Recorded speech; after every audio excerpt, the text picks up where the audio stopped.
Okay. Hi, everybody. How's life? How are things doing? How are things going? I should say. What's up, my Wickas? We got a lot to talk about today. We got a lot to go over. Oof. I woke up this morning. Can I just say, getting old sucks. It does. It really sucks. I got up this morning. I get out of bed. I go up the stairs to get some breakfast, things like that, right? And I'm walking up the stairs, and my knee, gang, my knee buckles a little bit. And I'm like, what the fuck? Just walking upstairs. This shouldn't be a chore. This shouldn't be difficult. I've done this all my life. But for whatever reason, my knee gave out a little bit. It wasn't terrible, right? And just shook it around a bit, beat it a few times, and it's working now. But still, I do not like it. I do not like this getting old thing. It sucks. Give me 1 second. Let me make sure my settings are correct. I know we're a little early today. That's okay. We have some things to talk about. And I wanted to kind of just bitch at you guys a little bit before we get to the meat of today's discussion. Today's a call-in show, okay? But before I take call-ins, and you're free to call in. In fact, let me get the Discord link pinned where it needs to be pinned. 1 moment, please. Okay, before we get to that, though, I want to go over something that happened last night that some of you may be aware of, that I was made aware of this morning after I had my whole knee incident, right? That I find very troubling and very disturbing. Last night, Stephen Colbert on the late night show, right? The late show or the late night talk show. He has a late night talk show. I think it's called The Late Show. Okay, I'm not 100% sure. I don't really watch it that much. He was going to have a Democratic candidate in Texas for Senate, James Tallarico. He was going to interview him on his show and have a segment where they talked and had an interview and discussed things.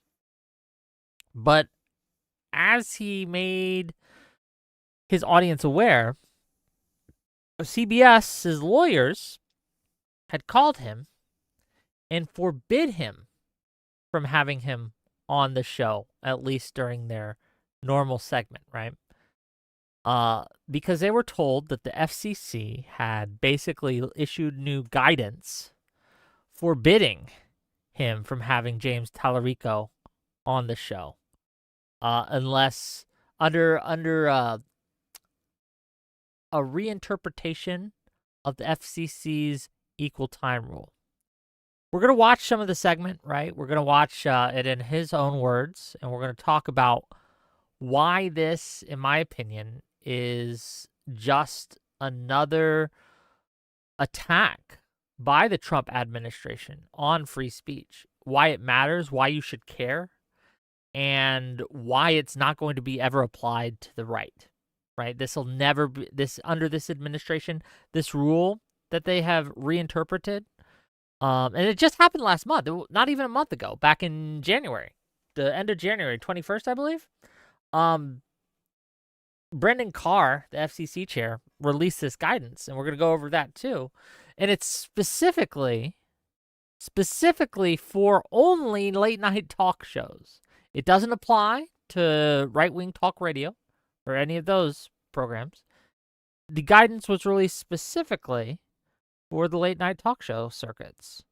And it's interesting to kind of see the right-wing free speech absolutists bend themselves into pretzels to kind of defend this. But we're going to go over it. We're going to watch it. I'm going to give a couple minutes for everyone to kind of get in here so we don't have to retread old ground. And if you have thoughts on this and if you want to talk about this with me, you're more than welcome to come on the show. The link is in the YouTube chat. It's pinned, and I can put it on the Twitch side as well. But you just click that link. You accept the rules by clicking my face emoji. It's on the rules page, right? You'll see it when you click it. And once that's done, you jump backstage. And when we're ready, we'll bring you on and we'll have a discussion, okay? But again, I want to go over the incident first. I want to go over what happened. I want to go over the background information before we kind of get into discussing this. $2 from my listening library. But Wick, the Dow hit 50,000. True. Short Stack Goblin says, say something dumb, please. I don't know if you would consider what I say dumb, but maybe. Yeah, no panel tonight, but we got some great panels coming up tomorrow at 8 p.m. Eastern. We're going to have Hunter versus another gentleman on Is Ice a Necessary Evil? Thursday, we have Prime Kai and Doobie versus Kalinda and Usurp the Chef on whether or not the far left specifically, is a net negative to the Democrat coalition. And then we got a great show on Friday that I'm just setting up. I'm still trying to get a couple people for it, right? But we got Destiny coming on Friday, and he's going to be arguing that Trump is the greatest threat to free speech we've seen in America in a generation. And we're going to have people who disagree with him, and that should be fun. So tune in for that. If you want dumb takes, we got some dumb takes coming up, okay? Look, I can be a dumb panelist for you if you need a dumb panelist, okay? But yeah, if you disagree with that statement and you want to be on the show on Friday, hit me up. There's still spaces available. I'm trying to set up 2v2 if I can, maybe have Dev on Destiny's side. Dev's trying to help me recruit too, but yeah, I'm always looking for new voices, and if you have strong thoughts on it and you don't mind being on with Destiny, by all means. Let's get to what we're going to cover tonight. Here is Stephen Colbert, and he's going to talk about what happened. And let's just hear what he has to say, okay, gang? Let's see what he's going to go over. Tell me if you can hear it. Let me know if the volume's okay. We'll begin. Imagine that, right? Under the Biden administration, if a talk show, a right-wing radio talk show, governed by the FCC as well, right? Or if CBS 60 Minutes or something was told that they could not have a Republican candidate for Senate on. If they were told, hey, you can't have this person on. And not only can you not have them on, but we don't want you talking about it either. We can't stop you from legally from talking about it, but we don't want you to talk about it. We want you to keep it hush-hush. Can you just imagine the insanity that would ensue among the right wing? They would scream bloody murder, right? They would say, this is an assault against the First Amendment. And you know what, gang? They would be correct.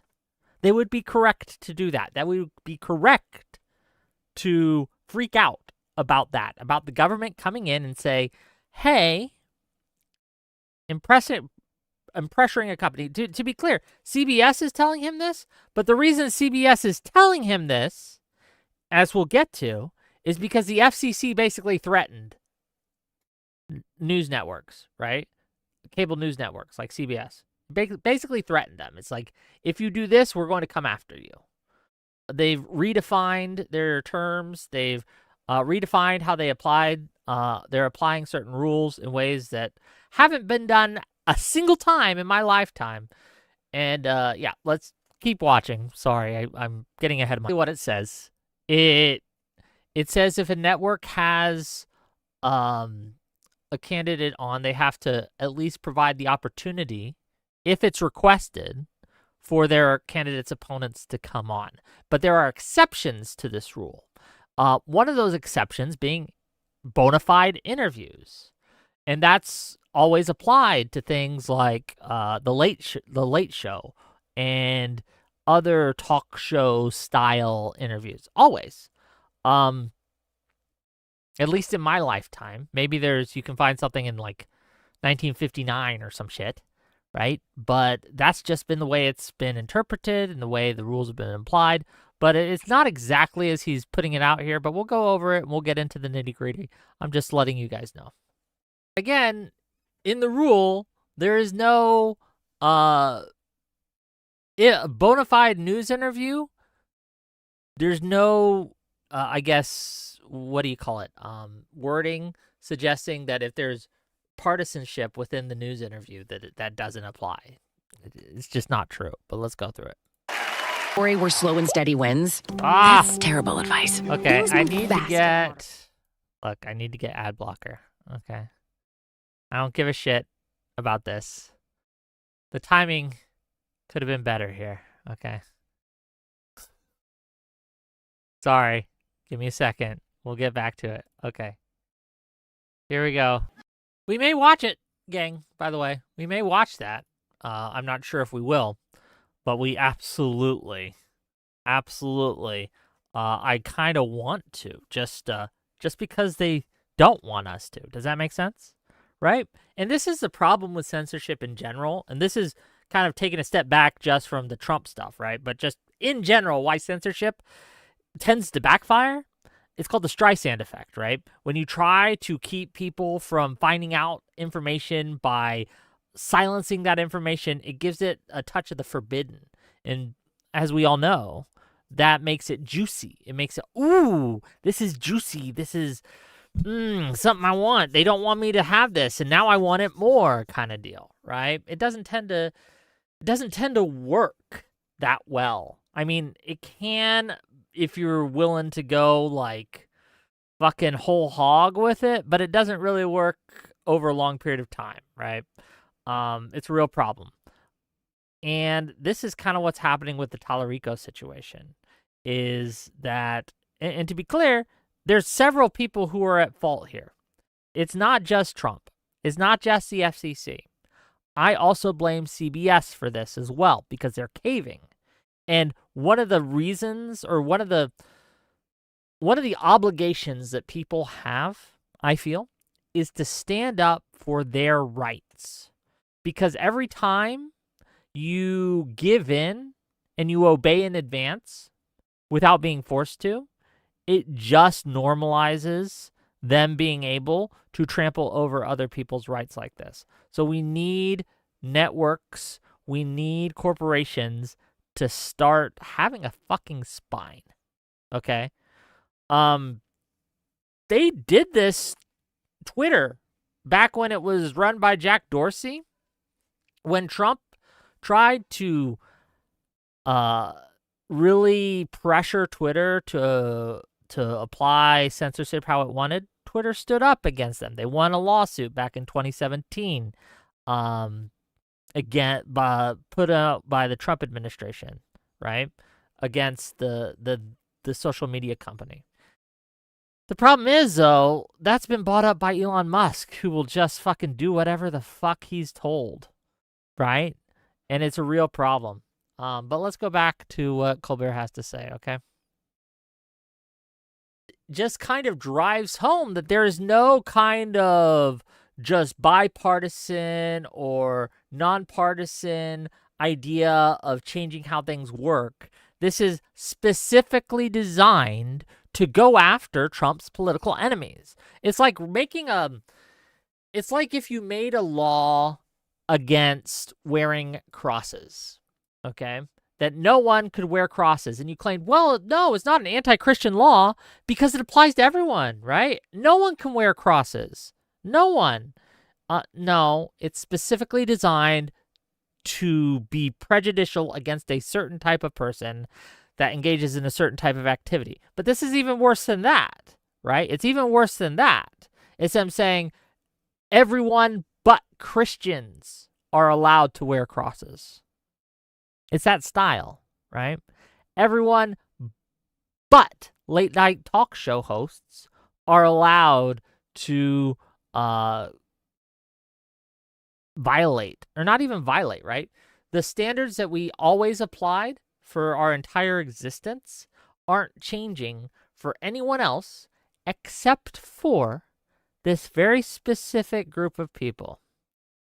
And that's a problem for me. And it should be a problem for you. And if you care about free speech, trust me, you want to go against this style of ruling. It's nakedly partisan. It's nakedly, right, explicitly targeted to silence Trump's critics. That's all it is. Let's keep watching. Sorry, I got a lot to say, so I'm pausing a lot. This is, again, a threat. It's like, I'm going to do away with this, so once I do, if you do it, we're going to come after you, so you better not do it, right? And then CBS just totally showing their belly, okay? I have thoughts as to why. Barry Weiss, I think, is in charge over there now, and she's basically a Trump lickspittle. So I don't foresee her standing up to anything that they do over there, right? But yeah, CBS shares why they caved, because they saw what the FCC did to ABC, and they're, again, worried the financial costs and the merger blocks and all these other things. The FCC can really fuck with you, gang. Honestly, at this point, I might be an abolish the FCC guy, frankly. What's it even fucking do? Who the fuck cares anymore? If it's going to be used and weaponized by the government like this, we need it out of here. It's not okay. They're going after The View because they had a candidate on that Trump does not like. And again, the equal time rule, even if it applied to talk shows like The View and such, would only require them to give some time to Jasmine Crockett, too, who is, again, because it's a primary, James Tallarico's opponent currently. It's another Democrat. That's all it would do. And to be clear, Colbert has had Jasmine Crockett on several times. She's been on that. I'm not sure if she's been on The View, but she's been on the Colbert Show a few times. And they've sat down and they've had interviews. And no one said shit. Just frustrates me. Hypocrisy bothers me.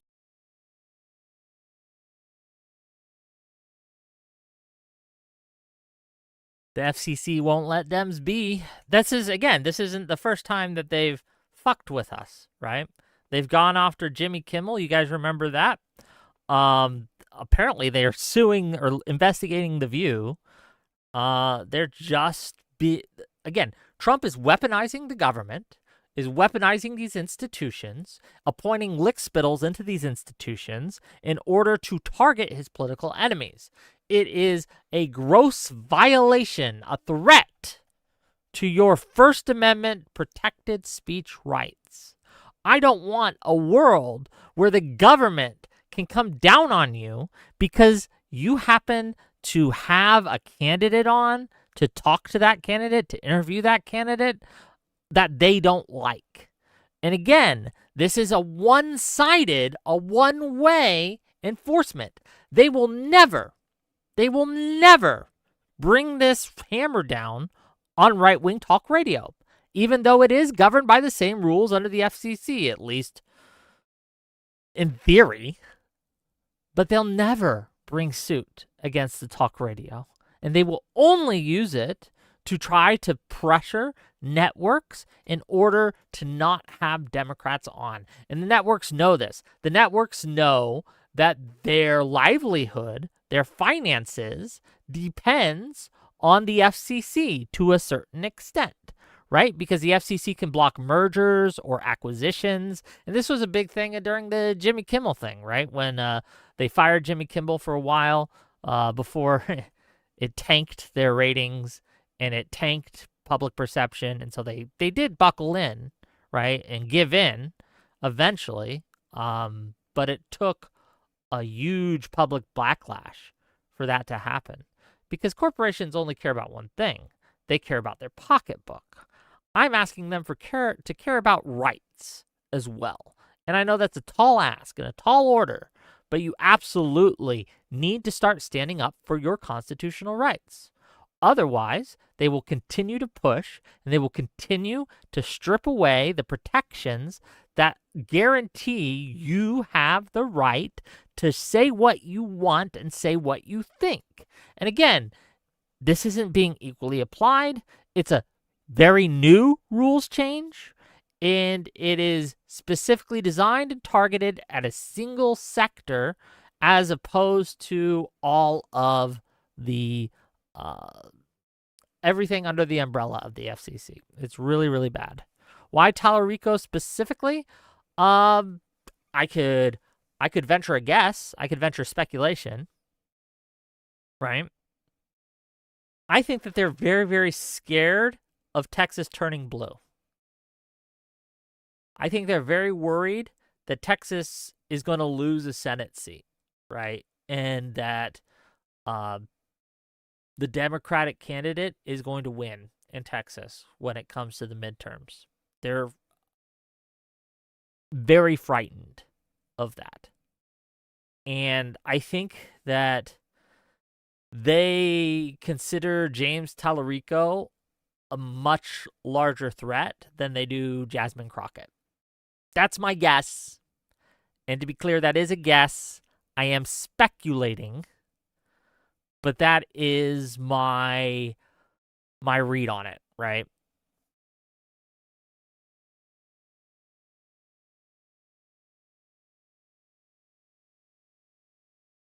Testy Johnson says it sucked having to defend Kimmel because he's not funny, but also Trump is a bitch. True on both counts.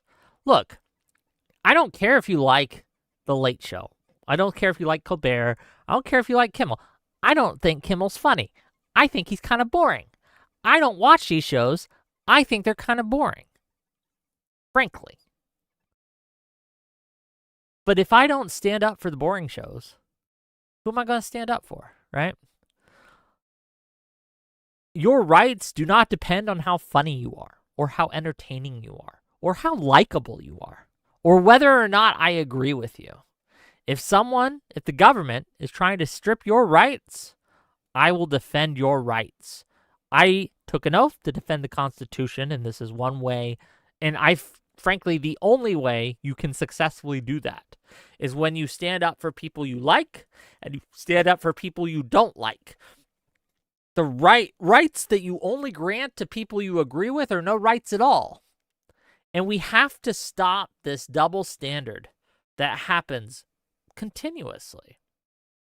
We have to stand up against the government trying to strip us, the citizenry, of our rights to speak our minds. Now, personally, I think the evidence is overwhelming that this Trump administration is stripping people's rights, not just the First Amendment right, but the Fourth Amendment, the Eighth Amendment, the Fifth Amendment, the 10th Amendment, the 14th Amendment, at a rate and to a degree that we have not seen in my lifetime. We just haven't seen it ever in my lifetime. I'll give you an example.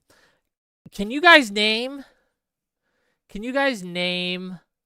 before my lifetime's 42 years. So in the last 42 years, can you guys name a time the FCC brought suit or censured or otherwise used its power in order to penalize a late night talk show host for having a politician on? And again, they've been doing it all my life. Clinton was mentioned back in the 90s when he was a candidate before he was elected. Okay? Hell, Trump went on the late night talk show circuit too, before he was elected. They've been doing this, again, for my entire life. Yeah, the only other time you can think of is when this Trump administration did it to Kimmel. That's the only other time it's happened. In 42 years. I checked. I asked. I'll show you. Ask Grok. In the last 42 years, how many times have late-night talk shows been hit with penalties by the FCC for violating the equal time rule? Name each time and provide a brief summary. In the last 42 years, late-night talk shows have been hit with penalties by the FCC 0 times for violating the equal time rule. No such instances were identified in FCC enforcement records, forfeiture orders, or related case documentation. This has never been applied the way that the Trump administration wants to apply it now and is trying to apply it now, not only against Kimmel, but now against Colbert and also apparently The View. And this was guidelines released back in January 2026, the 21st. I got it here. We can read it, okay? This is when it was released, okay? And this is what they're referencing. So it's a public notice, and they sent it to all the networks, okay? The FCC, hold on. It's going to bother me unless I adjust this. Okay, cool. Okay, sorry about that. I probably need to adjust it back after, but I wanted to something we can read together. Here, I'll try to move. No, move me a little down so you can see it. Hold on. I want you guys to be able to read along with me. Okay, I think that's as good as we're gonna get for now. Excuse the little black box, but it is what it is.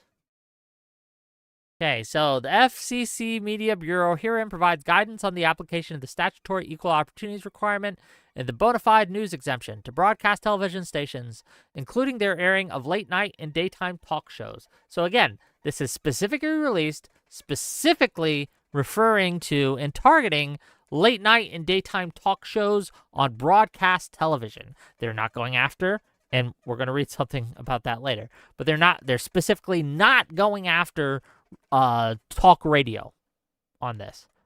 And talk radio, as we all know, is almost entirely right-wing. So let's read it. Background. Decades ago, Congress made the decision to prevent covered broadcast television programs from being used to advance certain partisan political purposes, specifically through Section 315 of the Communications Act of 1934. As amended, Congress put protections in place to ensure equal access to broadcast station facilities for legally qualified candidates for office, regardless of political affiliation. A person is legally qualified candidate for purposes of the FCC's equal opportunities or equal time rule if they meet certain requirements, including having publicly announced their intention to run for office and qualifying under applicable state or federal law to hold the office being sought. Under Section 315, if a broadcast station permits any legally qualified candidate for public office to use its facilities, it shall provide an equal opportunity to all other legally qualified candidates for that office. Again, this isn't exactly true. They have to request it, and there are broad exemptions for news services, for interviews, things like that, conferences. So, for example, if the broadcast television wanted to go and cover the DNC, right, and cover their convention, and they wanted to go in and have their reporters go and talk to people on the convention floor and talk to candidates who were appearing at the DNC National Convention, they wouldn't have to have Republicans on there too. A lot of them still do, and you'll see this sometimes on talking heads. They'll invite the right-wing talking heads to go and give counterpoint, but they're not required to, and it's an exception specifically built into the rule. Okay, so this isn't exactly true. This memo just keep in mind, is full of inaccuracies, and that's one of them. This statutory requirement and the corresponding FCC rules seek to ensure that no legally qualified candidate for office is unfairly given less access to the public airwaves than their opponent. Furthermore, the Commission's political file rules state that when free time is provided for use by or on behalf of candidates, a record of the free time provided shall be placed in the political file. Any such free use of broadcast airtime by a legally qualified candidate would require the broadcaster to place a record on it in its online political file as soon as possible. Other legally qualified candidates can then submit an equal opportunities request. As the FCC has determined, equal opportunities generally mean that a broadcaster must provide comparable time and placement to opposing legally qualified candidates. And again, it's comparable time and placement. It doesn't have to be on the Colbert Show. If they wanted to go on another show that CBS aired, it'd be fine.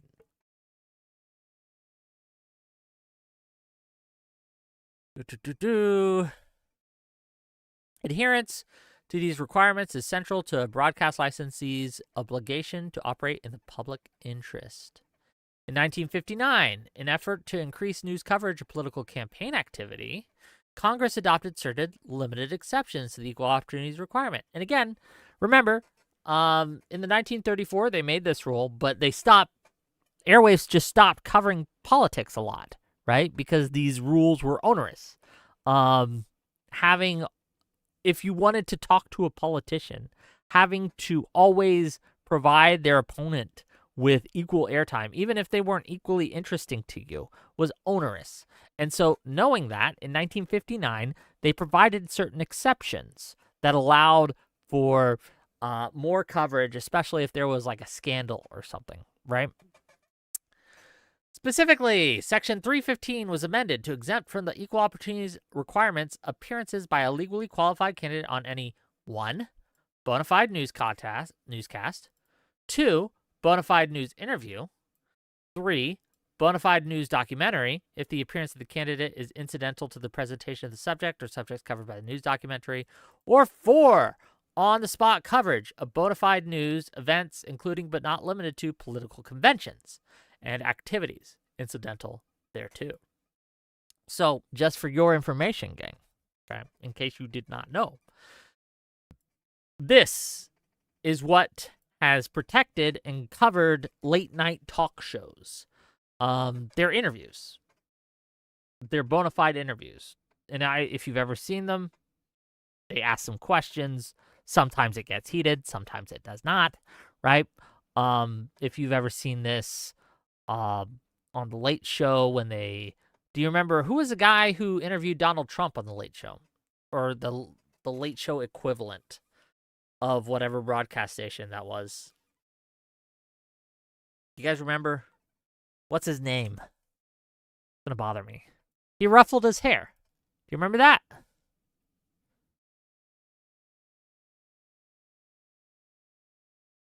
I don't know his name. Anyway, yeah.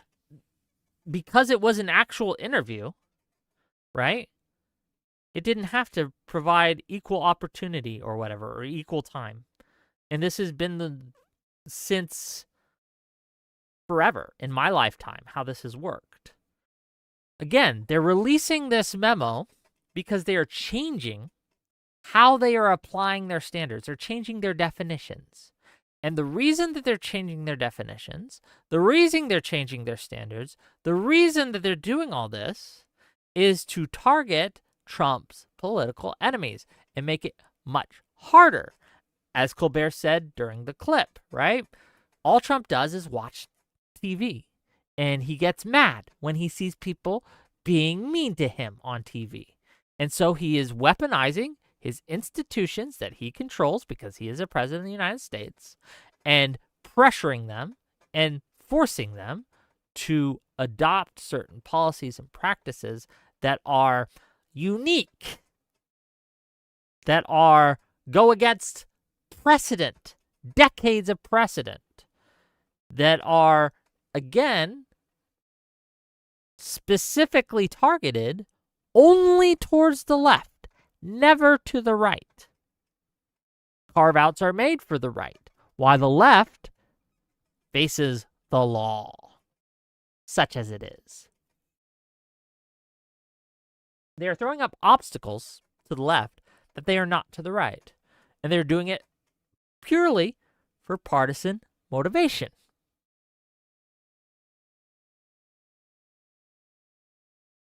Insane. Greg Yo says, tell me why Dems shouldn't do this as well when they get into power. Because it's antithetical to the idea of free speech, right? And I'll tell the Republicans the same thing I told the Democrats back in the 2020s, right? Well, the 2020s, the early 2020s, like I'm talking 2022, 2021. Back when we had a big Biden should censor everyone craze going on, right? And that was there. It was true that a lot of people on the left were calling for deplatforming the right. That did happen. And I warned people then, like, hey, don't normalize this. Don't do this. Don't kind of open this box, because if you do, it's going to be used against you in the fullness of time, and they're going to be worse, because the Republicans are always worse. So I'm just telling the Republicans now, like, all these carve-outs, all these unique interpretations, all these breaking with precedent that you are doing, it's all going to be used against you far more than you think and far sooner than you think. And again, I think that is a threat to the First Amendment. So I'm telling you, we need to stop this now or it will get worse. So that's why I would be against doing that.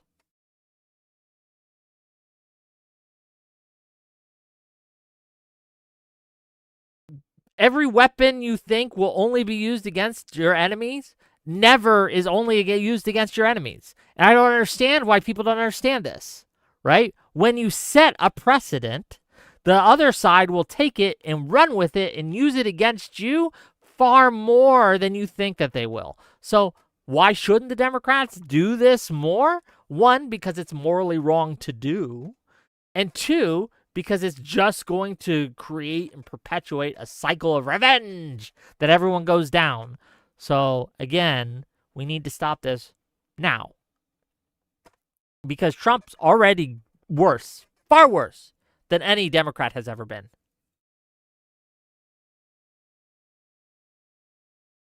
And we are straining at a breaking point here, gang. And to be clear, gang, why do you think Trump is losing right now?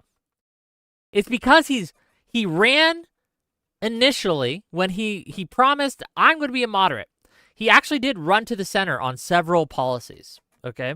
Or he claimed to be running to the center on several policies. He was going to be like, I'm going to be a moderate on these issues. And that's what he told the public.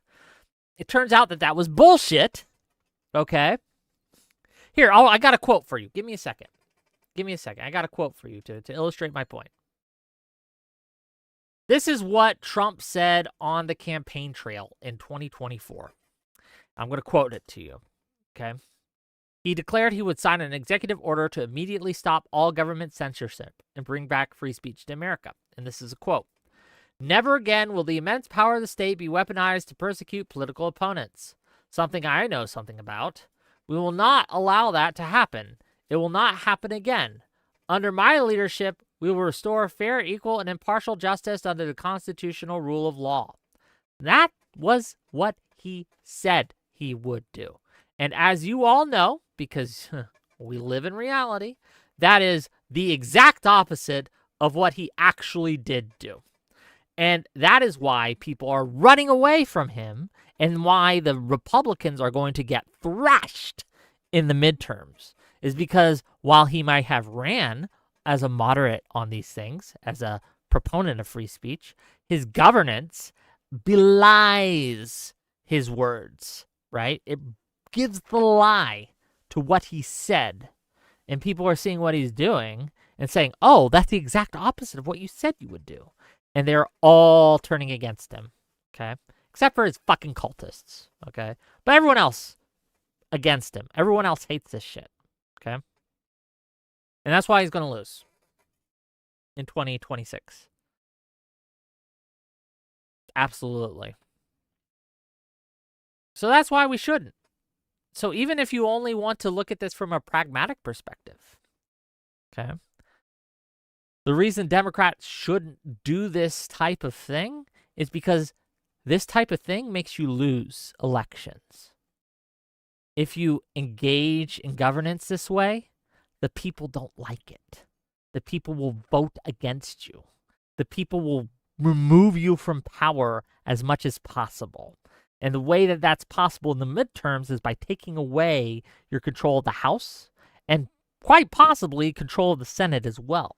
And this is what they fear because, again, Trump is looking at the same numbers we are, and they're seeing people in Texas. James Tallarico has a real good chance of flipping it, of flipping that seat, of turning it blue. A real good chance. And they see this, and this is why they're putting these pressures on CBS, on ABC. They're trying to intimidate us and try to silence him. It's not going to work, but that is what they're doing, and that's why they're doing it. Does that make sense? I hope it does. Let's continue to read. Continue to go over the new rule changes. Oh, we already went through that part. Okay. Congress provided the commission the discretion to determine the scope of each exemption. The inclusion of bona fide in each exemption category, however, reflects congressional concern that broadcast stations would apply the exemptions too broadly in service of a political agenda, thereby frustrate the original purpose of the Equal Opportunities Act, a requirement to maximize broadcast coverage of political events. Accordingly, when considering the scope of an exemption related to a specific program, the Commission has long sought to ensure that the content format participants not be intended for the political advantage of candidates. Indeed, the FCC has specifically noted that certain programs that might otherwise be exempt would be excluded from an exemption category if the program was designed for the specific advantage of a candidate. Okay? Now, they say this, but again, like I said, this memo is filled with inaccuracies and filled with lies and misrepresentations, and this is one of them, right? This idea that a late night talk show where they have the candidate on. Why do they think the candidates go on these programs? Do you have a guess, dear viewer? Do you have a guess, dear audience member? Why do you think that the Donald Trump went on the late night talk show circuit? Why do you think that all these politicians go on the late night talk show circuit? Why? For what purpose? For what reason? They do it because they think it will give them an advantage, that it will help their candidacy. And again, this exception under the bona fide news interview exception has been applied specifically to late night talk shows for literally all my life, my entire existence upon this earth. Okay? There has never once been a successful case, again, with the exception of Kimmel a few months ago, where the FCC has applied this rule or tried to apply this rule to a late night talk show. In fact, for years, for decades, it has specifically had the policy that late night talk shows are exempt from this rule because they count as interviews. Even if it's comedic and opinionated, it still counts as bona fide news interviews. Yes, the many decades of Wick's life. I'm old, okay? I'm old. And to be clear, gang, this is a talk show, so if you disagree with me, if you disagree with how I'm putting this out there, if you disagree with my portrayal of this, call in. Gang, am I scary? I don't think I'm scary. Maybe I am scary. Possible. Yeah, I'm super old. But yeah, you can... Where are the callers at? I don't know. Call in. No Cal Mike, if you want to call in. Here we go. The federal equal opportunities regulations operate to prevent broadcast television stations which have been given access to a valuable public resource, namely spectrum, from unfairly putting their thumbs on the scale for one political candidate or a set of candidates over another. These regulations, which do not apply to cable channels or other forms of distribution, represent in codified form the decision by Congress that broadcast television stations have an obligation to operate in the public interest, not in any narrow partisan political interest. And again, this might bear weight if this was being applied to radio as well, but it is specifically not. Carr has specifically stated that they are not applying this to the radio, to right-wing talk radio. That is, again, under their umbrella in many cases, but will not be targeted by these new changes. And they are specifically exempt from these new changes, as Carr has himself stated publicly. Bona fide news interview programs. Pursuant to the congressional mandate, over time, the FCC has ruled through its declaratory ruling process that a wide variety of shows can be eligible for an exemption as a bona fide news interview. Consistent with this, again, they say can, they have been, right? Specifically, late night talk shows have been. Like back in 2006, they issued guidance on this back then, right? Where they officially said this.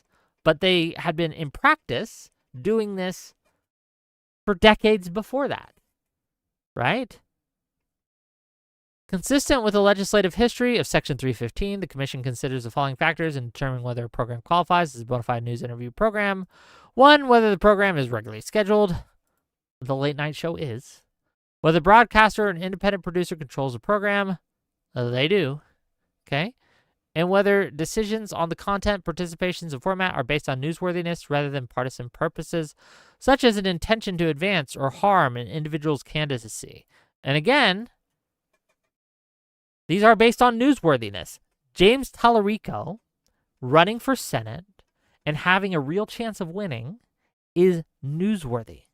It qualifies. Okay? It absolutely does. An FCC decision that a show qualifies for exemptions is fact-specific and based on the show that was the subject of the request as it existed at the time of the request.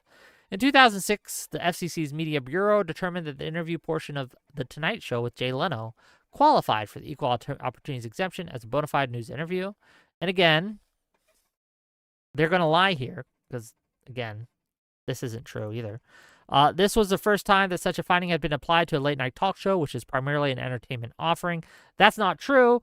If you recall, Bill Clinton did the late-night circuit as well.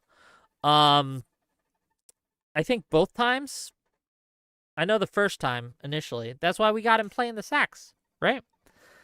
As Colbert pointed out. In practice, this has been, the official position.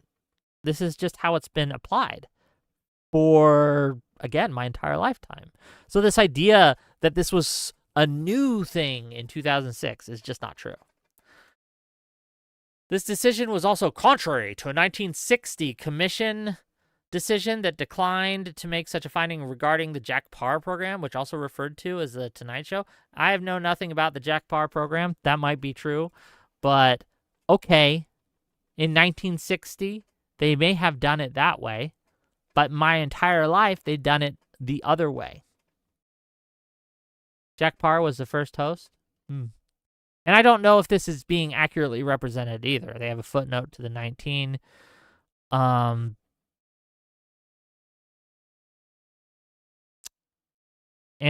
21 FCC recorded at this, paragraph 15, finding that the Jack Paar decision applied to a standard that was no longer relevant. Yeah. It was no longer relevant. That's why in 2016 they came out with their guidance, right? Why are you citing this as a footnote here? Really curious.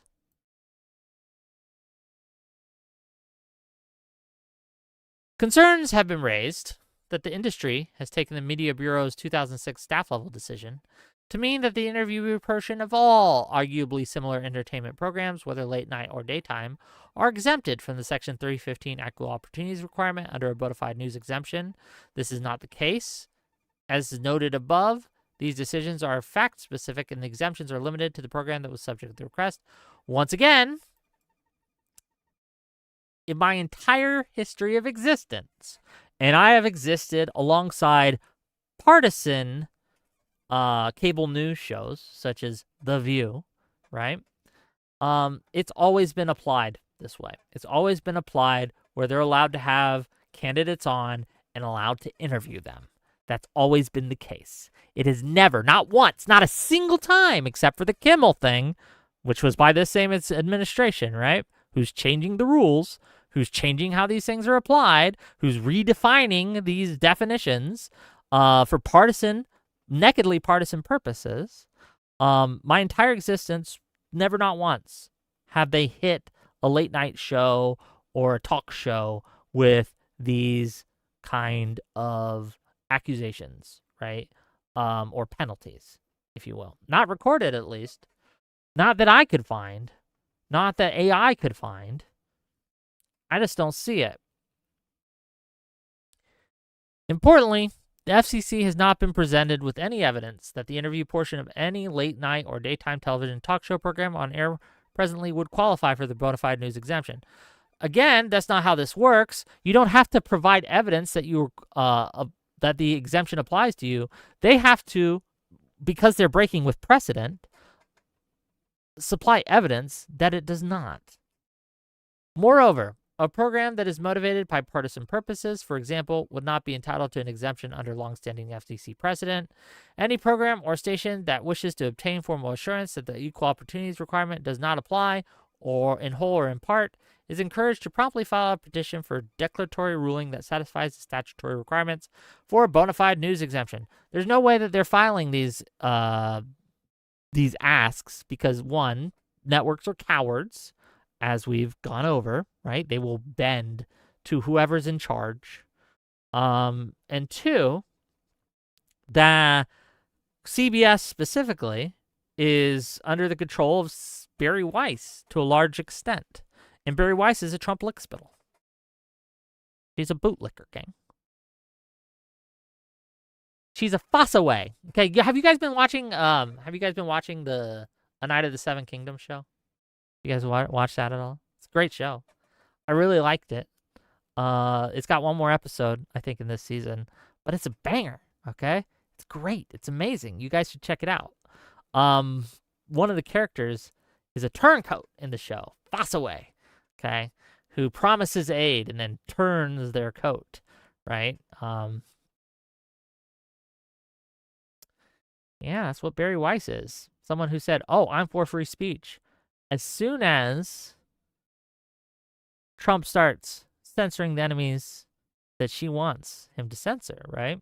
As soon as censorship starts targeting her enemies, suddenly she's all for it, gang. She's a turncoat. She's a traitor. Crazy. Barry Rice? No, Barry Weiss. Am I pronouncing it wrong, perhaps?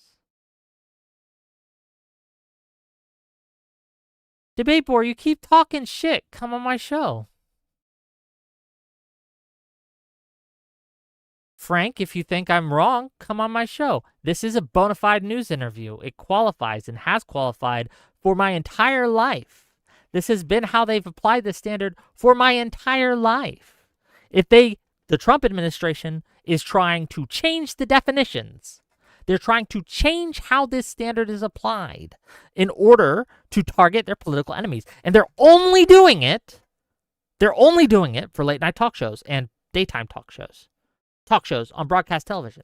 They have specifically said that they're not changing this, right? They're not applying this to right-wing talk shows on the radio. Specifically, that's where the right-wing talk shows are, on the radio. They dominate the airwaves, the AM, right? That's where what's-his-face was for a while. Who's that famous... He's dead now. Who's the guy? Why is the name escaping me? But he was big on the right-wing talk radio circuit. Limbaugh, thank you. Yes, Rush Limbaugh. Big right-wing talk show guy, okay? Big in the AM, right? His program was everywhere. I know a lot of people I knew listened to him. Crazy shit, right? You think they ever hit him with that equal time shit? You think the FCC ever targeted him for that equal time shit?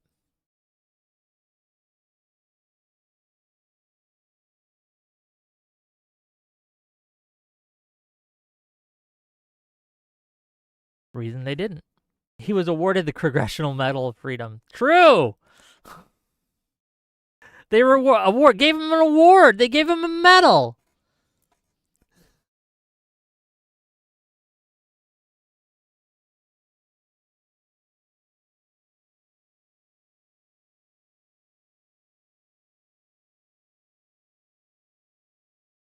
Hood Monkey, do you understand? Hood Monkey says, how many right-wing talk shows are there on TV again? Let's see. Kimmel, Colbert, Myers. Nope. No right-wingers there. This is just sad. Do you think the FCC only applies to television? Are you under that impression? This is another reason, of one of many, that the right wing is just fucking losing. It is losing all relevance. It is losing political across the board, even in deep red states and deep red districts. It's why Texas has a real chance of flipping blue for the first time in for fucking ever. Is because, again, you people don't know shit and are stupid. Do you think that the FCC only applies to broadcast television? Or perhaps, maybe, just maybe, it might apply to broadcast radio as well. Interesting. Huh. And if that were true, just go with me for a moment here. Just walk with me. If that were true, that the FCC also covered radio waves, okay, and that people using these radio waves were not held to the same standard that the Democrats using the television were, that would be a double standard. And if it wasn't for double standards, the right wouldn't have any standards at all. Let's be clear. Okay. It's crazy. Rush Limbaugh, what's his other name? There's a bunch of them, right? Right-wing talk radio. It dominates the AM stations, right? It dominates radio broadcast. It's just everywhere. And again, these standards aren't being applied to them in the same way that this administration, again, this is extremely new. Back in January 21st that they released this, that they're doing this, okay?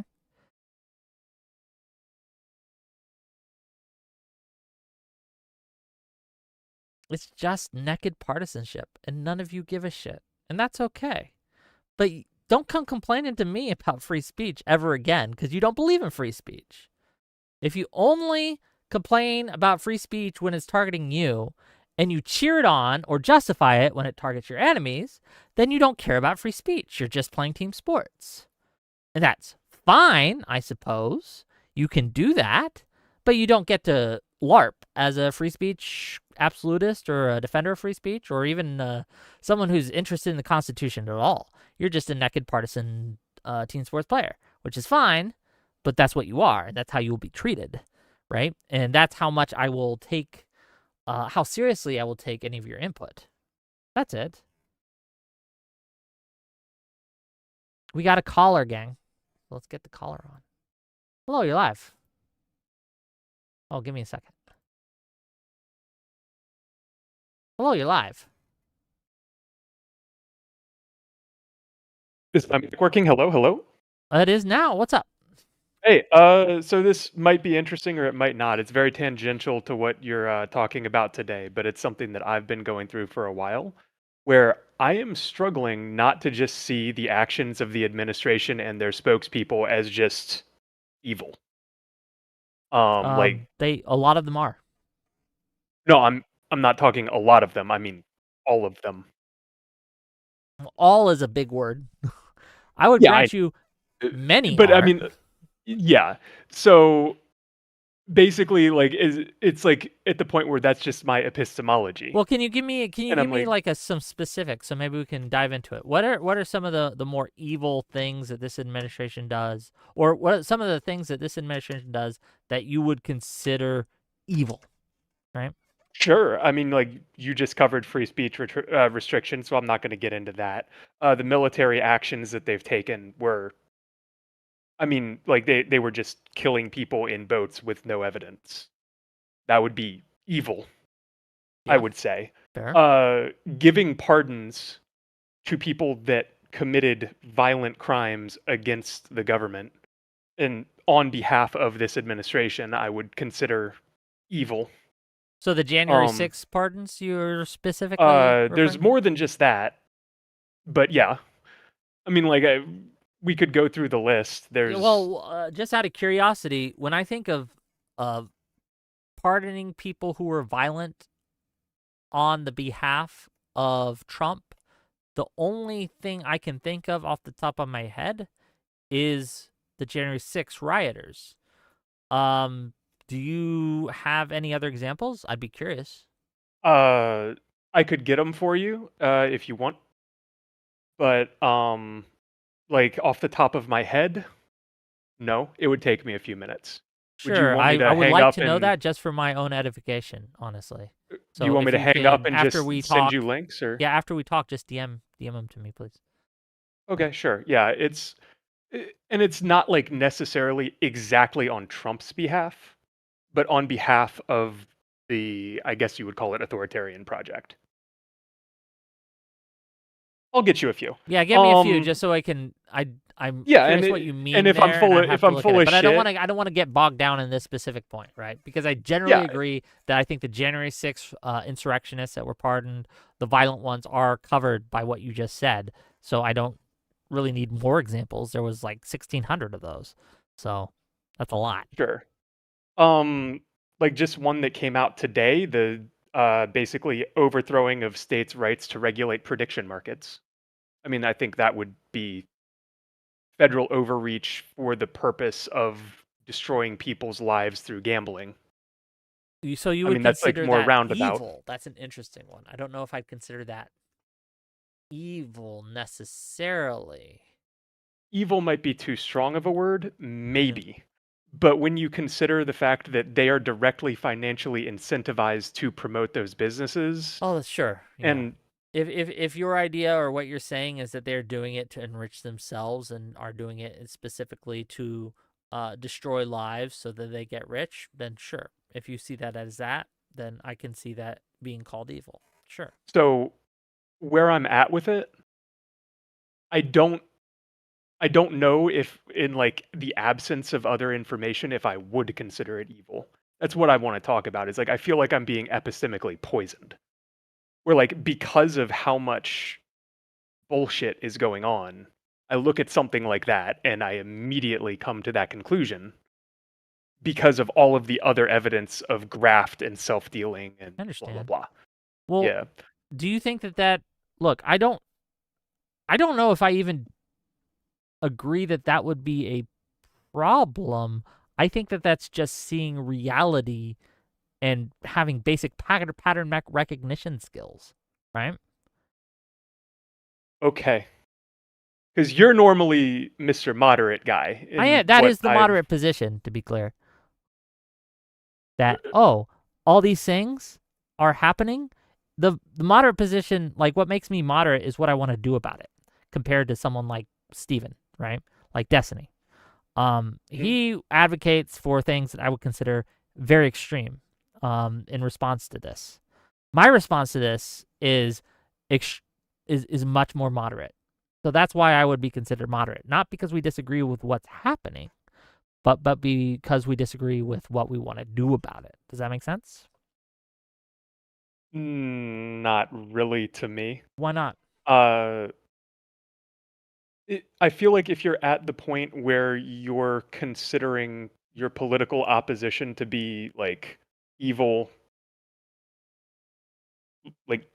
Yeah, evil, yeah, not like making bad choices, but like evil. evil. Yes. I don't know.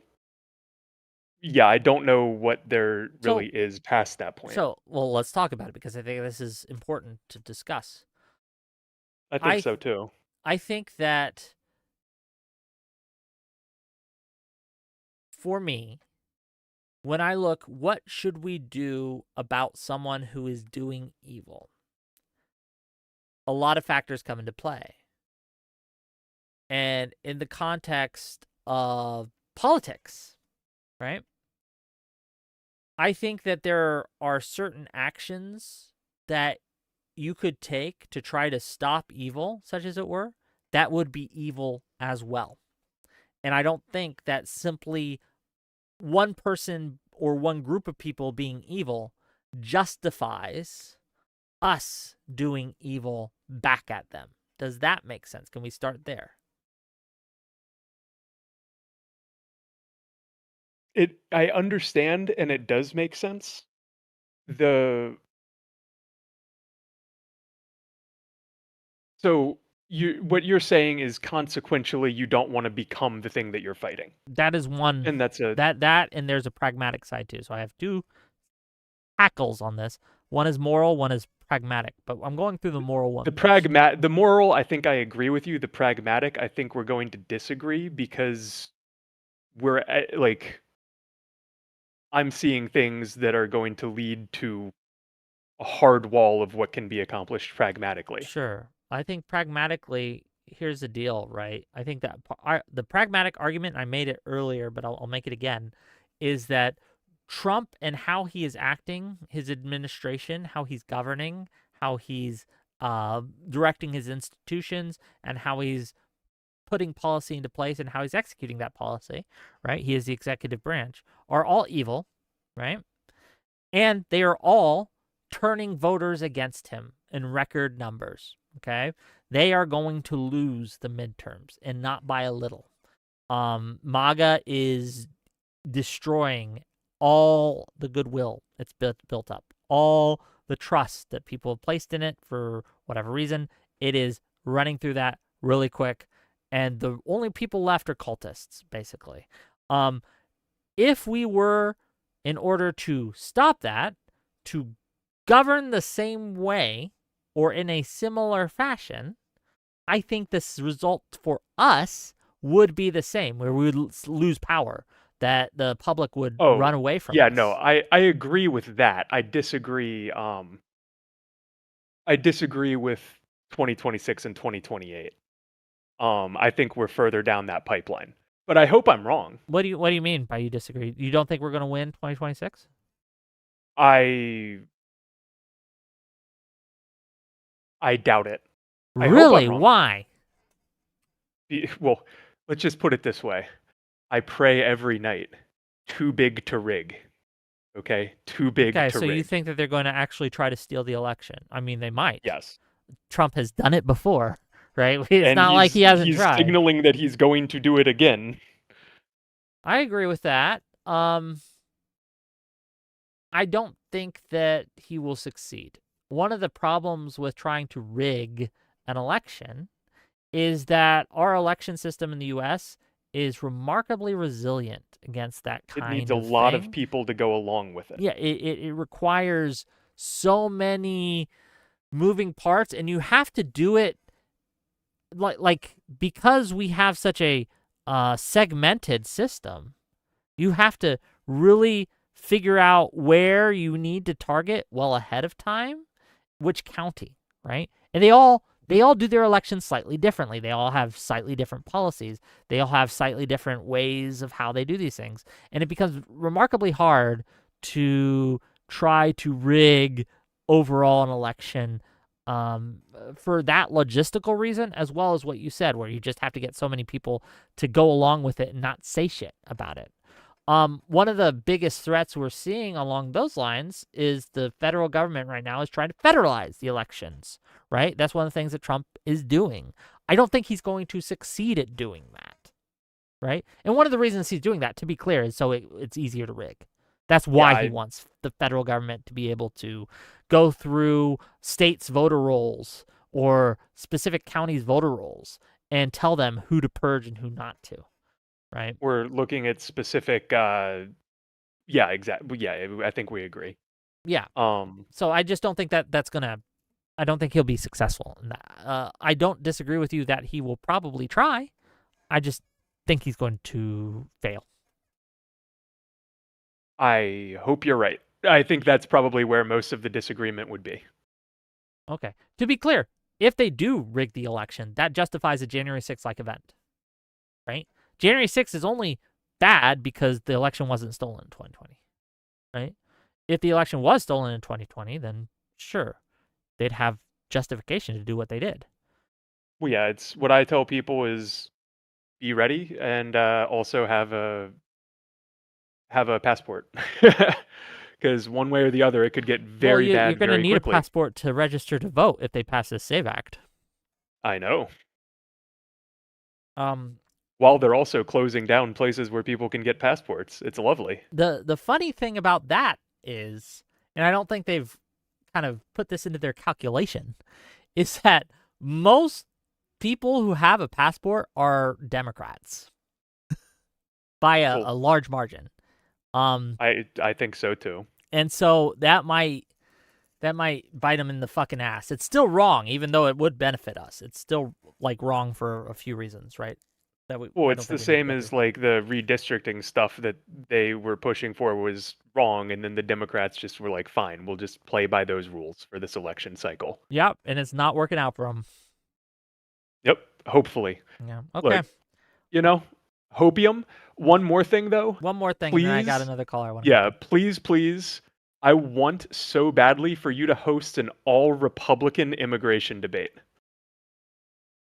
It What would would be the be the specific subject? Oh, I mean, you could do it a few different ways. Like you could do like hereditarianism versus like pro-business. You could do it. I mean, there's lots of specific ways that you could break it down. It would depend on which content creators you could get, but it would just be delightful to listen to these people reading off of their chat GPT prompts at each other and then not responding to anything they said for 3 hours Yeah. about the issue that they care about the most. Okay. So, Like Hood Monkey, you keep talking and you keep saying I didn't read things. You understand that the SAVE Act requires you to have in order to register to vote, not to vote itself, but to register to vote, which is a prerequisite to voting, you have to either have a passport or a birth certificate. And the people who have those documents at hand are frequent voters, which, as we've seen for the last several election cycles, are Democrats. That's in the bill. You just have to go through it and read it.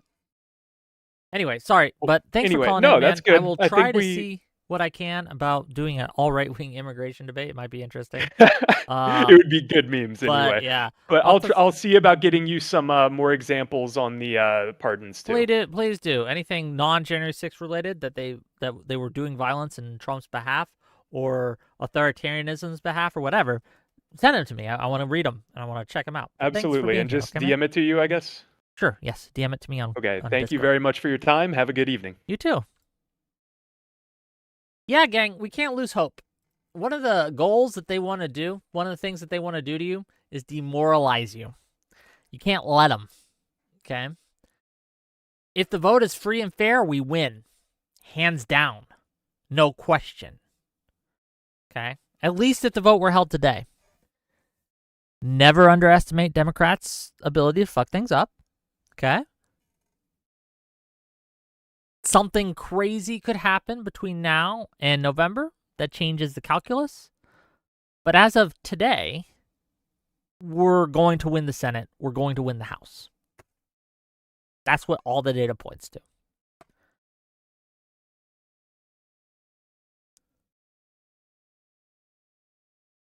Hello, you're live.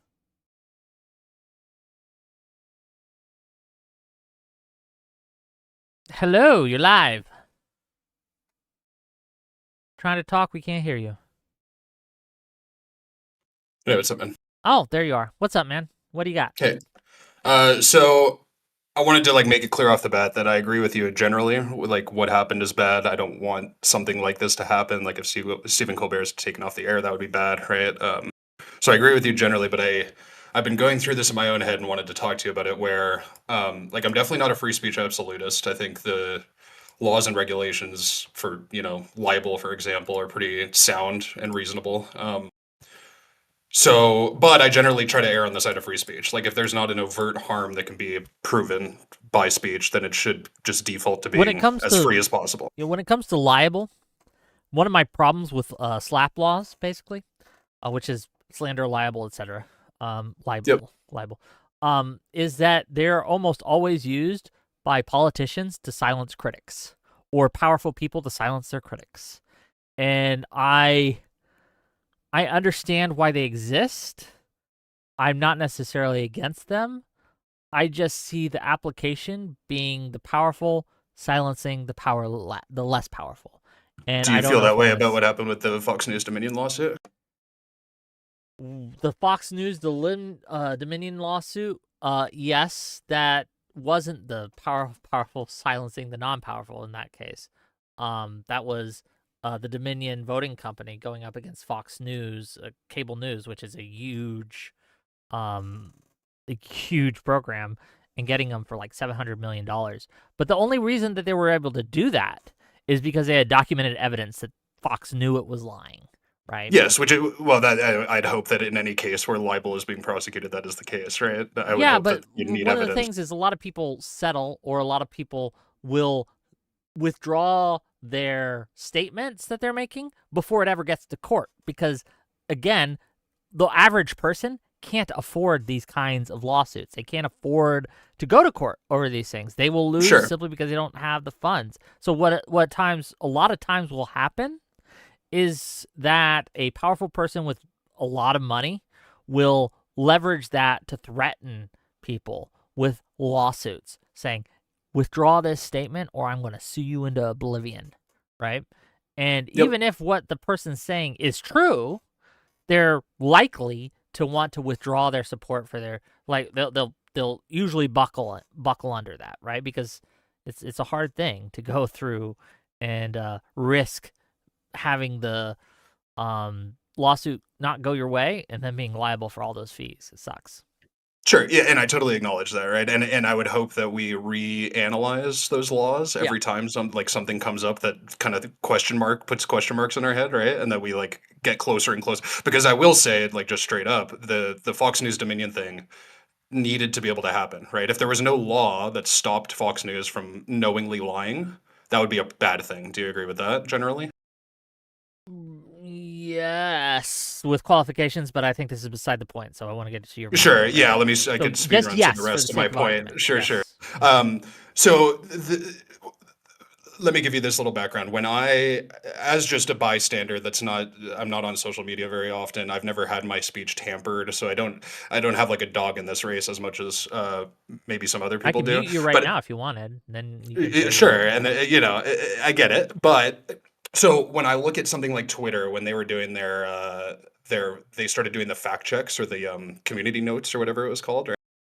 To me, that seemed like a really good solution because it didn't stop speech, right? You could still say whatever you wanted, but then there would be this extra thing like, hey, what this guy's saying is kind of proven to be false, right? To me, this is like a perfect middle ground of still allowing maximal free speech, but also acknowledging like the harms that it can do and adding a rule that can check that harm without restricting speech. So when we're talking about this specific FCC regulation that you went over, right, where it's saying you need to give quote unquote equal time to different candidates, all this, like I see this in the spirit of the law as just a generally good thing. Like I disagree. to me, okay. So let me give you a couple examples. Go Like ahead.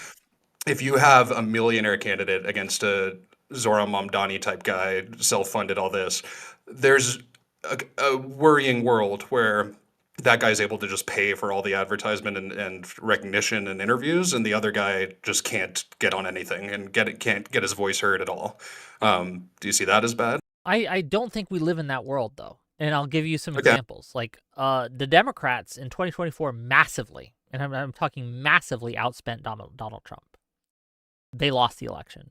There are plenty of instances where you can see one candidate massively outspend the other, but they still just lose for a variety of reasons. Like people overstate money's influence on politics when it comes to elections. When we talk about other issues such as lobbying and things, it gets they got more of a point. But when it comes to specifically elections themselves, people overvalue, I guess, the idea of money. So I don't think necessarily that we have so many options where people can go and get interviews and sit down with news organizations and get the word out there through non-traditional means, which are more and more, right, viable. Again, Mamdani, that's how he got to power, right? Is Twitter went to bat for him. A lot of people, grassroots, went to bat for him. And the fact that his candidates sucked ass. So I don't think we live in a world where we need those protections. And I think those protections are being weaponized. Those protections, I should say, are being weaponized like the Trump administration is doing it. I think that world might have existed in 1960, but it no longer exists. I can see that argument, and I would be willing to even amend my language that money is not the root of the issue. Like I totally acknowledge what you said about the money not being the thing, because like California races for governor are a really good example, right? Like we have celebrities that go in and literally just burn $100 million and can't win, right? So it's not money really that I'm trying to get at necessarily. It's more just like influence in general, right? Or name recognition, like these kind of ideas. Yeah. I just worry a little bit about like the lonely, like the underdog coming in and not being able to like get his voice heard at all by anyone because no one's paying attention or no one's has it put in front of their face. You know what I'm saying? Yeah. And I'll admit that that's that might not be the case anymore in our modern media environment. And where to like be clear, it's Twitter. some people don't get attention because they don't deserve attention, right? Yep, like, and that's good. I mean, if you're not charismatic, if you don't have any interesting policies, if you don't have any kind of way to get your voice out there, that's kind of one of the obstacles that I want to be in the way for certain candidates. Because if you can overcome that obstacle, it shows that you're probably able to govern well. I think that some of the skill sets involved, there's a Venn diagram and there's overlap. And I want people to have to work to get their name out there, especially if you're new. It shows me you're serious. It shows me you're capable. It shows me you're committed. Yep, and I don't disagree with that necessarily. I think so. The reason I brought that up is to try to make the analog to the Twitter fact check or community notes type thing, right? Where I see there is a really big problem in our social media environment where people are algorithm fed, right? And so even if you're a generally curious person, sometimes you don't even know like where to look necessarily. You're just being fed whatever you're being fed, right? Oh, yeah. So to me the solution, so the extreme solution, the authoritarian solution is start censoring speech, right? Stop people from lying, stop people from saying things that aren't true, stop, right? I am against that. That sounds like a bad world. Would you be in favor? I'm not talking censoring here because we're not talking about censorship. But would you be required? Well, it is kind of a form of censorship. Well, let me get through the hypothetical. Would you be okay with a world in which the government required Twitter, or X as they now call it, to give equal time to both sides, to say, hey, regardless of what your viewers or your customers want to see, we are requiring you to show them also the other side in proportional measure? Would you be okay with the government making a law like that? I'm less worried about that than restrictions on speech. Do you see the difference in my mind between those two things, or do you want me to elaborate on that? I think it results in similar bad outcomes, but I see the difference. Okay, and I can maybe acknowledge that. I think so there are just like, can we agree that there are just bad outcomes without any regulation as well, right? Like this isn't a choice between neutral and bad. I think that the bad outcomes with the regulations are substantively worse than the outcomes that might be bad or unfortunate without regulations. Okay, and this is something that maybe is just a philosophical difference that I don't know we can like nail down. But when I think about the idea of restricting free speech versus requiring context would be like the best way I could put it, right? Like the community notes type thing. Like the requiring context thing to me seems like it has a lot of advantages, right? I think community notes are probably a good thing. I have no problem with a label or something. You just don't want to force it. Yeah, you wouldn't want a law to force them to do community notes. Again, depending on it depends, right? I can foresee incidences where I think it is a net good for this to happen. But if the government gets involved and starts requiring it, then certain negative externalities come into play that I think that makes it much harder to deal with. So one of the problems that with community notes, even because community notes is great, I like community notes, but there are issues with it. And one of the issues is this is being weaponized to demonetize people, because I don't know if you know, but if your post gets noted, it gets demonetized. You no longer make money off of it. Sure. So So I don't see that as a bad thing, to be yes perfectly and honest, no, right? but not in theory necessarily. But what's happened is that it's become we want to hurt our enemies, so we're going to mass brigade a post and try to note it, right? Yeah. Because of the way notes are handled and set up. It's a pretty Byzantine process, but part of it is a kind of like a democratized process.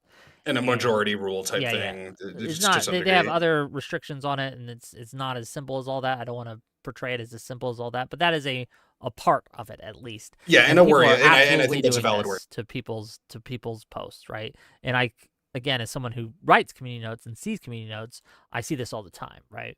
And there's little Mhm. battles of notes that they're going on, right? Trying to get their information to be the note and get the other information to be no note needed, right? So, Yeah, and I totally acknowledge that. I think, and I'm not necessarily arguing for the and to be system clear, I'm itself a fan of notes. I just want to make sure that we know that even good things, so I think community notes are a good thing, there's negatives to that good thing.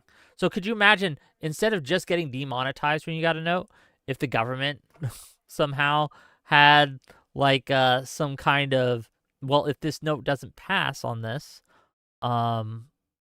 then you're going to be in violation of a regulation or something. like 3 strikes you're out type thing even, right? We ban your account if you get Who too many knows, notes, that right? kind of How they thing. do Yeah, yeah. that, right? Yeah, and so let me bring us back maybe and boil it down a little more. We've had at this point pretty much a decade of unregulated social media, right? I do not see this environment getting better through market forces. Do you see my argument there? Like, clearly at this point, the social media companies have learned how to maximally monetize their platforms and have used every policy they can to keep people addicted, keep people scrolling, keep people on it, and get ad revenue, right? And Mm. I worry that something that I think would be good for society, like for instance, if you're, and YouTube has it too, right? If you're watching a thing on the coronavirus, it'll have a little thing about coronavirus right underneath to bring you to be able to like bring you to somewhere that could have actual facts about the the situation, right? Same with the 2020 January 6th rioting. There's notes on that as well. Yeah. Like, these to me are things that are just good, and I would hope that in a natural world, that YouTube and Twitter, through using these things, would pull more people to their platform, Now, to right? be And clear, it's like, the markets have created these systems. Like, this wasn't yes, through government regulation that they did this. yes, and if it continues on the trajectory it is, then I'm thankful for that, right? I would Yes. hope that it does.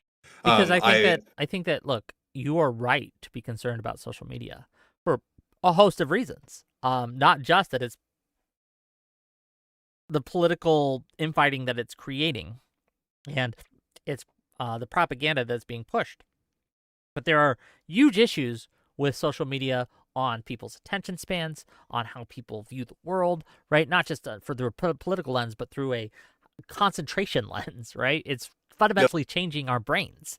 And that is a really worrying thing. And so I don't think that you're necessarily wrong to be concerned about social media. In fact, if I had a child or a niece or a nephew, I'm keeping them off social media as long as I Of possibly course. can, right? And I would be pro bans on anyone under 16 being on any kind of social media, whether that be Facebook, whether that be X, whether that be Instagram, any of them, right? And so to me, that starts sounding like going too far in the direction of restricting people's liberty, Kids right? don't have the So same rights that adults do, and I think that's a good thing. I acknowledge that totally, right? And to be clear, every a parent telling their kids not to be on social media is totally allowed in my book, right? The problem would be a regulation banning 16-year-olds from having social media presence or whatever, right? Okay, Like that's someone's where it calling starts me a getting liar in iffy for me. chat, so let me just show them this real quick. Mhm. Here's Politico, a whole article you can read. Talk radio isn't a target of FCC's equal time notice, Brendan Carr says. And we can read it if you'd like, but try me again. Look harder, okay? When you start saying that bullshit, as if I don't have fucking receipts, okay? As if I didn't plan for this fucking show with fucking evidence, and I'm just spitting out my ass, okay? Yeah, you're full of shit. Okay, sorry about that. Yeah, it's Carry on. you're good. Yeah, it's pretty obvious that this specific instance is being used as a political weapon to silence liberal voices Yes. because they don't like them, right? That's anyone rational, I think, would see it that way. What I'm trying to do though, is best I can, is create a world where something like this can't really happen again, right? Like, it's not enough to just win an election and then silence them, because then we're in the same position, right? One thing that this is maybe a little more broad, but this is kind of my main political thinking as of right now, which is that I really do genuinely feel like the Republican Party is trying to give us a taste of our own medicine, right? Fox News has been saying for decades, this my is entire revenge. life. Yeah, no, I It 100% is, yeah. agree. And Yeah, and but it's go ahead. revenge based on false assumptions of fact, right? They're thinking, Yes. oh, we were using the judicial system to persecute political enemies. No, we weren't doing that really, but because they think we were, now they're saying, hey, we have the right to do it. You guys did it's it, a right? whole concept I like to call, and I think this is called in academia, reciprocal radicalization, right? Where both sides of an issue radicalize each other. And so what Yep. the right will do is they'll point to the worst actors on the left and say, this is representative of the left as a whole. They must be fought. We must defeat them. So we're going to go and we're going to do what it takes to defeat them. And the left does this too. They'll put to the worst actors on the right and say, the right is destroying us and we need to do whatever it takes to defeat them. And both sides will get more and more radicalized as they go. That's not always inappropriate, but it's always dangerous. Like, you should be more radicalized against Republicans right now, against MAGA specifically, because they are specifically worse than Republicans under Bush or under Mitt Romney were, right? So reciprocal radicalization isn't necessarily inappropriate, but it's always very dire, if that makes sense. Yes, agreed. My worry is that when we hear a lot of liberals in the space, right, they are starting to become almost as equally authoritarian in their speaking at this point, right? That to me is very worrying, because like the actual solution to something like this, to chill down the temperature and actually turn off the stove, would be to go back to principles, right? Acknowledge what are the things we actually agree on. Do we agree that just free speech in general is a good thing, right? This type of thing. Yes, Do we agree yes. that a presidency going after their political opponents is not good, right? And if we can agree on these things, then we can kind of turn down the temperature together. But if we just go on this revenge spree, yeah, I agree, and that's why I like because you. this is why I advocate for liberalism, not leftism, Agreed. not any of that, right? But liberalism, because liberalism is the only ideology that successfully answers the questions, how can we live with each other? And it's designed in order to keep things from going too far off the rails in either direction by applying equal protections under the law to everyone, regardless of viewpoint. And I think we do need to go back to that. But there's too many.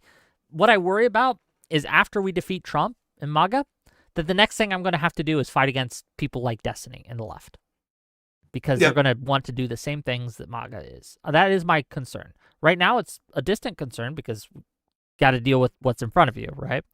But I worry that too many people are going to want revenge, and that is not the road we should go down.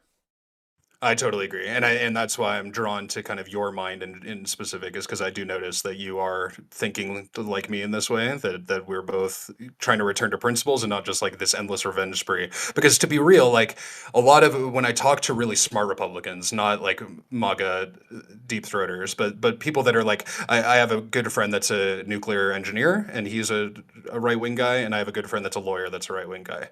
And talking to these guys, we can actually agree on so many different principles, like base principles that just Americans have in general, right? But the worry is they'll bring up something like, 2020 election, they'll bring up something like, oh, like it was surprising to me that they brought up that Obama was race baiting in 2014, and like that caused a huge division in the country. Crazy. I don't know where this rumor came from, right? Did you Yeah, see Dev's recent video on it? I didn't know. I should go You check it out. should, and maybe we might go over it on this channel sometime. But this is something, if you're familiar with right wingers at all, if you're in right wing spaces, they will eventually bring up that Obama was one of the most racially divisive presidents of our time. But if you actually go through what he did and said, there's no real evidence for that. He was just kind of a liberal. Right? So the evidence they gave me was in the aftermath of the Trayvon Martin situation. They said that Obama said this guy could have been my kid. Yeah, but that's just true. Yes, I agree, and I think it's just pretty obvious. But to them, this was like a racially spiteful, motivated type thing. And so, I mean, all of these issues really boil down to they feel wronged from the last decade. And if you want to point to things that Democrats have done wrong or the left has done wrong, they're out there. I'll be with you. Like, if you want to talk about race baiting, there has been leftists who's race baited before. That has happened. Obama just wasn't one of those guys. Yeah, no, I agree with you, obviously, but I'm just giving you the context of. And I just want to make sure. I know I'm talking a lot, right? I'm not talking a lot, but I think you're an engaging conversationalist. That's why I'm talking a lot. But like this idea, right, that both sides bad, to an extent, yes. But I think that right now, the world we live in, the reality that we exist in, is that, well, yes, both sides have problems. The worst Democrat you can think of is better than the best MAGA guy you can think of right now. They are just better, and we can't lose sight of that. And we do have to clean house. There are leftists, and there are socialists, and there are communists, and there are all these other bad ideologies out there that we kind of need to deal with. But MAGA is just worse than all of those. Yeah. And I would argue it's because, specifically, they are doing very anti-American things, yes, right? They are American illiberal meaning in the same principled. way that Hassan is illiberal. Yeah, I totally agree with that. So I guess just to drag us back and maybe get a little bit of closure on the FCC, like one statement you had made is like I'm starting to lean towards the FCC being abolished, right? Yep. I understand where that's coming from. I do, but I'm generally a status quo guy in terms of like at least the status quo pre 2016, right? Like even under Bush, I didn't feel like we had the amount of problems that we do now. People were still rather principled. And there's all sorts of reasons for this, right? I think people are drawn to have political opinions that should just honestly be out of the political sphere. Like people need to return to just acknowledging like, hey, I've got a busy life and a family.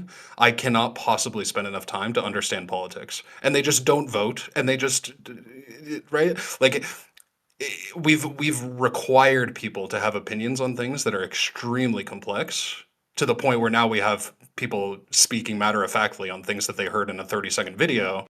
And they don't actually have any context. And you push back on one thing and they're like, I haven't heard that before. And in their mind, that's enough to just move on. But it's like, no, if you haven't heard that before, you should default to having no opinion, not to having a strong opinion that you're willing to tell me in a conversation, right? Yeah, but look, remember I don't know if you heard the guy I had on a few minutes before you, but he called it epistemologically poisoned. And that's a very good term. That has happened to many on the right, is they always assume the worst, or they always assume the Democrats are in the wrong because they've been epistemologically poisoned by the media they consume, right? They have been brainwashed, I guess, to use a very hot, controversial term. Yeah, I think it's true. Totally. Right, they've been brainwashed, and again, Fox News started it. It wasn't even social media that started it. It was Fox News, like just straight up. Rush Limbaugh, like Rush Limbaugh, yeah, all these guys. These are the guys that's Alex Jones, right? These are the guys that started that, and Fox News kind of was a little late to the game, so to say. But this has been the right wing my entire life, right? And so to bring it back to the free speech There's still stuff, people who think that Clinton had people assassinated. Okay. And I want the truth to at least be given, like, at least be a fucking note under the video they're watching. You know what I'm saying? Like, I want at least for them to know that someone else disagrees with what their 30-second video is saying, so that they could at least know that, like, this is not the opinion of everyone in the world, right? Because I think way too often people are almost making an analogy between watching their Twitter clip and watching like a news program, where the news program has so many people involved, professionals, fact checking, making sure what they're saying is correct, like all of this. Whereas like these Twitter people just say something and move on. It's Right? populism, man. It's populism that's the problem at the root of it, at the core. But that's a topic for another day. I'm gonna let you go. I got some more things to talk about and chat. Yeah, sounds good, man. Later. Thanks for calling in, man. No worries. Populism, gang, it's a cancer. Okay, and on the left or on the right, doesn't matter. It makes you worse as a person. It makes you more dumb. Okay, it makes you dumber. Populism is the enemy. Liberalism is where it's at. That's what we want in life. Okay, so it answers the question: how can we live with one another? And it's very successful at doing that. Under liberalism, we've had huge increases in quality of life across the board, across the world, to be clear. And that's because America is a liberal nation at its core. But yeah, I wanted to talk a little bit about the FCC stuff today, because it's not the first time that the Trump administration's tried to do this. And Frank is, look, HUD monkey. If you want to say that people have been using hyperbolic language to describe their enemies, yes, I agree with you. It's a problem. I don't disagree. But Trump does it more. That problem that exists on both sides, Trump does it more. It's worse under Trump. And this idea that because the Democrats have done some wrong things before, that means that you can do some wrong things. That way of thinking is exactly what Destiny is going with, okay? Exactly what many on the left are going with as well. The Republicans have done some bad things, so we're going to get to do some bad things too. And my message to both of you is no one gets to do the bad things. All of you need to start acting like adults. And again, Trump is worse, 100%.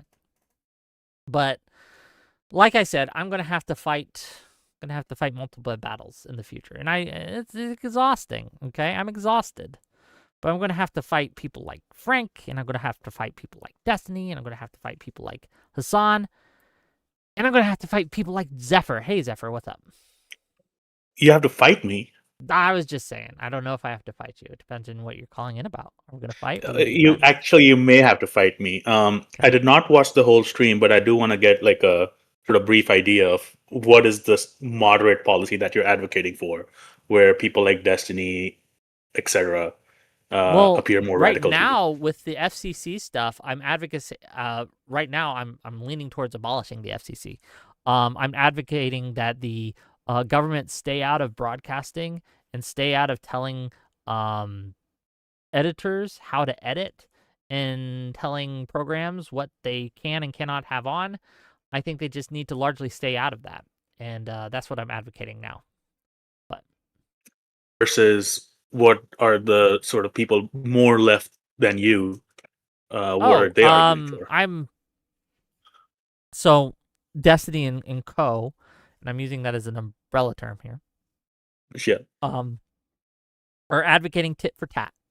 Game theory kind of tit for tat. They go low, so we're going to go lower. So they go lower and lower and lower and lower. And everyone, it's a race to the bottom where we're just trying revenge politics forever, calling it accountability. But all we're doing is trying to destroy the other side because they have attacked us. So on that, I want to like break it down a little bit. So I know you're not advocating for like giving Republicans a free pass, right? I know course that's not not. what you're If advocating. they've broken the You are law, advocating for hold like prosecuting Yeah, people if who have they've broken the broken the law. law, go after them. Absolutely. Right. Agreed. But the game theory does suggest that if you don't go tit for tat, the other side is just going to take advantage of you. I think that, unfortunately for game theory, it assumes like a blank room where there are no other third parties that are Yeah, there's a watching lot of these and assumptions for observing. sure. And I would argue that at least in the real world, we do have another third party that's observing how people are acting. It's the electorate, and they are punishing the people who are tit for tatting. Once again, Trump, a lot of the justification he has for a lot of the things that he's doing with ICE and with the FCC and censorship in general is that the Democrats did it to me first, right? So I'm just holding them accountable. I'm holding them to their own standards. And if you ever talk to someone on the right wing, you know this, right? They'll always be like, well, what about Biden? What about Obama? What about Hunter Biden, right? And that's what always go about it. And the argument that they are having, right, what they're trying to get across is that they have been wronged, and so we must wrong them in turn, or else that they'll keep doing it because they'll never pay a price. And I think that you can see how the electorate is reacting to them doing that is you see the electorate abandoning them. And I think that this type of politicking to try to use revenge to hold the other side accountable, quote unquote, right? Not just people who have broken laws, but just Republicans in general, right? You'll see the same thing happen when we get power if we govern along those with that same principle in mind. But Wick, here's my argument. Go ahead. Aren't the last 10 years the microcosm of exactly the opposite of what you're saying? Like Trump did really radical shit in his first term, and then got reelected. What was the most radical shit So he the did in his first electorate, term? J6 to start out with, like towards the end of his first term. Yes. Well, that was technically during his first term. And he still got reelected. So isn't that exactly the opposite of what you're saying, that the third party was holding them accountable? We aren't. Like the American populace is not capable at the current level, be it education, be it just media literacy, be it multiple factors. They're not capable of holding the politicians accountable. So we're going to have to rely on the politicians to keep the other party accountable. So one of the factors at play is that the electorate also has a very short attention span. If January 6th exactly, happened, the Republicans just have to wait. Wait another. If January 6th had happened like 3 months or 6 months before 2024 election, they absolutely would have paid a price. Look at the 2022 midterms; those went particularly poorly for the Republicans. And that is in part because of the extremism that Republicans were going down. 2024 election was unique in a few ways. It was an outlier in a few ways, right? If you remember the whole Biden situation where we pushed him out, got Kamala last minute. No one really liked Kamala, not even on our side, and it was just a clusterfuck. And I don't think we can draw too many conclusions from the 2024 election. Does that make sense? I can see that as well, but I would like to. My point is essentially that, like what you said, the electorate does not have a long attention span. Like all Republicans have to do, or any sort of extremist leader that comes after, all they have to do is just wait it out 4 to 8 years, and then the electorate is gonna forget about all the extreme stuff that's happening right now. All they have to do is say the right things, get elected, and we repeat the cycle. One of the problems that we have in general is that yes, we do have to win all the elections so we can, and we have to fight the same fights over and over again. I don't think that your way stops that from happening. I think we'll still have to live under that kind of sort of Damocles hanging over our heads each election season, because there are even now people working to get authoritarianism into the mainstream and to destroy liberalism. That is their goal. That is what they are working for, and that is what they are striving to do. And yes, we have to beat them in every election. But the way we do that is by consistently governing well, which is a problem for a host of reasons. $5 from Newmanax to say we abolish FCC. Who deals with FARA-covered entities? Good question. I'm not sure. I'm leaning towards FCC, but I don't have all the answers to what we do if we abolish the FCC. I'm sorry. I'm leaning towards abolishing the FCC, but I don't have all the answers for what we do when we abolish the FCC. That is something that Bear's talking about, and I'd be happy to have a conversation with you. But does that make sense? Is that to me or to the Oh, that super was to the chatter? chatter. But to you, does that make sense that like, even if we hold them accountable and do these revenge things, I don't think that changes the fundamental dynamic of you have to govern well consistently, or people will forget. I largely agree. Obviously, like you have to govern well, but I still don't think that guarantees anything. Like for Sure. everything, everything to criticize Biden, like he governed really well under the circumstances. And Yes, under the circumstances, and that is true. Right. I again, and I want to make this clear. Nothing's ever going to be 100% guaranteed. You can't do that. Right. There's no position you can take. There's no thing that you can push for. Think that there's no policy you can put into place, right? Under our system, at least, that guarantees you 100% win rate. You're just going to accept that you're going to get like a 70% win rate or a 60% win rate, and you got to be okay with that. And you got to recognize that you're going to lose sometimes. That is why I think I'm worried about the state of America, is because we are in a situation where one side just wants to deconstruct liberalism. And without that, you do go into very authoritarian places. But one of the tactics that they use is that they try to get you or the other side to do the work for them, right? They goad the other side into tearing down protections in order to go after the authoritarians, but they try to rewrite the rules, redefine the terms, and take away some of these liberal protections in order to protect liberalism, but it doesn't work. Does that make sense? Right. And I'm worried that we're falling into that trap. I think the smartest, the most clever right-wingers, the MAGA, I should say. I should stop calling them right-wingers because I don't. That's too broad of a brush. Because not all right-wingers are MAGA, and some right-wingers are very liberal and very smart and very principled. They're not MAGA though, right? MAGA's a different beast. So MAGA, a lot of the forces behind MAGA, the smarter forces behind MAGA, they are looking and they know that they're going to lose, right? They know it's going to happen. So there's doing a couple things. One, they're speed running, trying to federalize the election system so they can try to rig it. That is happening. Okay.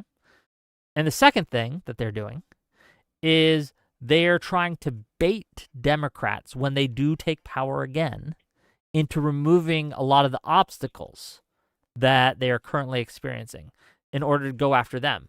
Because they know eventually, in the fullness of time, they're going to have another chance at things. And when they do, if these protections have been removed, it's going to be far, far easier for them to govern and implement their policies. Because I think we can both agree, MAGA isn't governing well right now. No one thinks MAGA is governing well. Not even MAGA thinks they're not governing the people well. They are governing what they need to do to stay in power. Are they? Okay, here's what I think is going to happen. Go ahead. Right now, we're going to hear... Can I read the super chat real quick? For sure, go ahead. Yeah, $10 from Frank. Bunch of numbers and letters, okay? Please, I want you to win here. I also need you to understand what you're talking about. People like you are needed to fight MAGA and the left's crazies. Same team, brother. You just don't see it. Frank, I think you're just wrong about the FCC, and I think that I've shown this, and we can go over it. If you call in, come talk to me about it. But you are incorrect. Trump is weaponizing the FCC in order to take out his political enemies, and he's doing it brazenly and publicly. And I just don't know what else I have to show you to convince you of that. But we're going to try. But go ahead, Zephyr. All right, I'm gonna tie up two of your favorite topics together. So be patient with me. All right, give me a minute to say my spiel. Sure. So what I think is going to happen that and let you go. for sure. So obviously, right now, I think it's a little bit too early for Trump to. Although we are hearing stories about raids in Fulton County and things like that, and MAGA kind of penetrating into election councils in like sort of contested districts. I don't think we'll hear like big news about things. There are some people who are sounding the alarm, but we're going to see major upheaval in like sort of 5 to 6 weeks leading up to the election. Like there's going to be chaos. We're going to hear stories every single day. Trump is purposely going to create chaos in order to like sort of signal his base. On election day, I fully believe, again, might not be true, but I believe what's going to happen is Trump is going to say, well, this county in Georgia or Louisiana or whatever, there are people they're Democrats have entered the election councils. They are stealing votes. I want you to go and essentially protect our elections. And we're going to see smaller mini J6s across America where people who are like sort of MAGA coded are going to show up, going to threaten the election officials. Either they're going to shut down the sort of counting process there, or they're going to essentially delay it. And then they're going to use some kind of legal theory to be like, okay, well, this election got delayed. We cannot process this. So you know what? The House is going to make a decision for this county or something like that. I don't know what the exact law would be. And this is where criticism of the left comes in, is one of the major reasons that fascism was able to take a hold in Europe was because the left was completely divided. We were not united. And right now, people like Hassan, when they say, I'm not going to vote for Newsom, well, I fully advocate, okay, if you want to run AOC in the primary, run AOC in the primary. Her policies just aren't popular. And the problem is, when she loses, they're going to throw their toys out of the pram and not just not vote. They're going to probably vote for Trump or whoever or JD Vance. That's the big issue.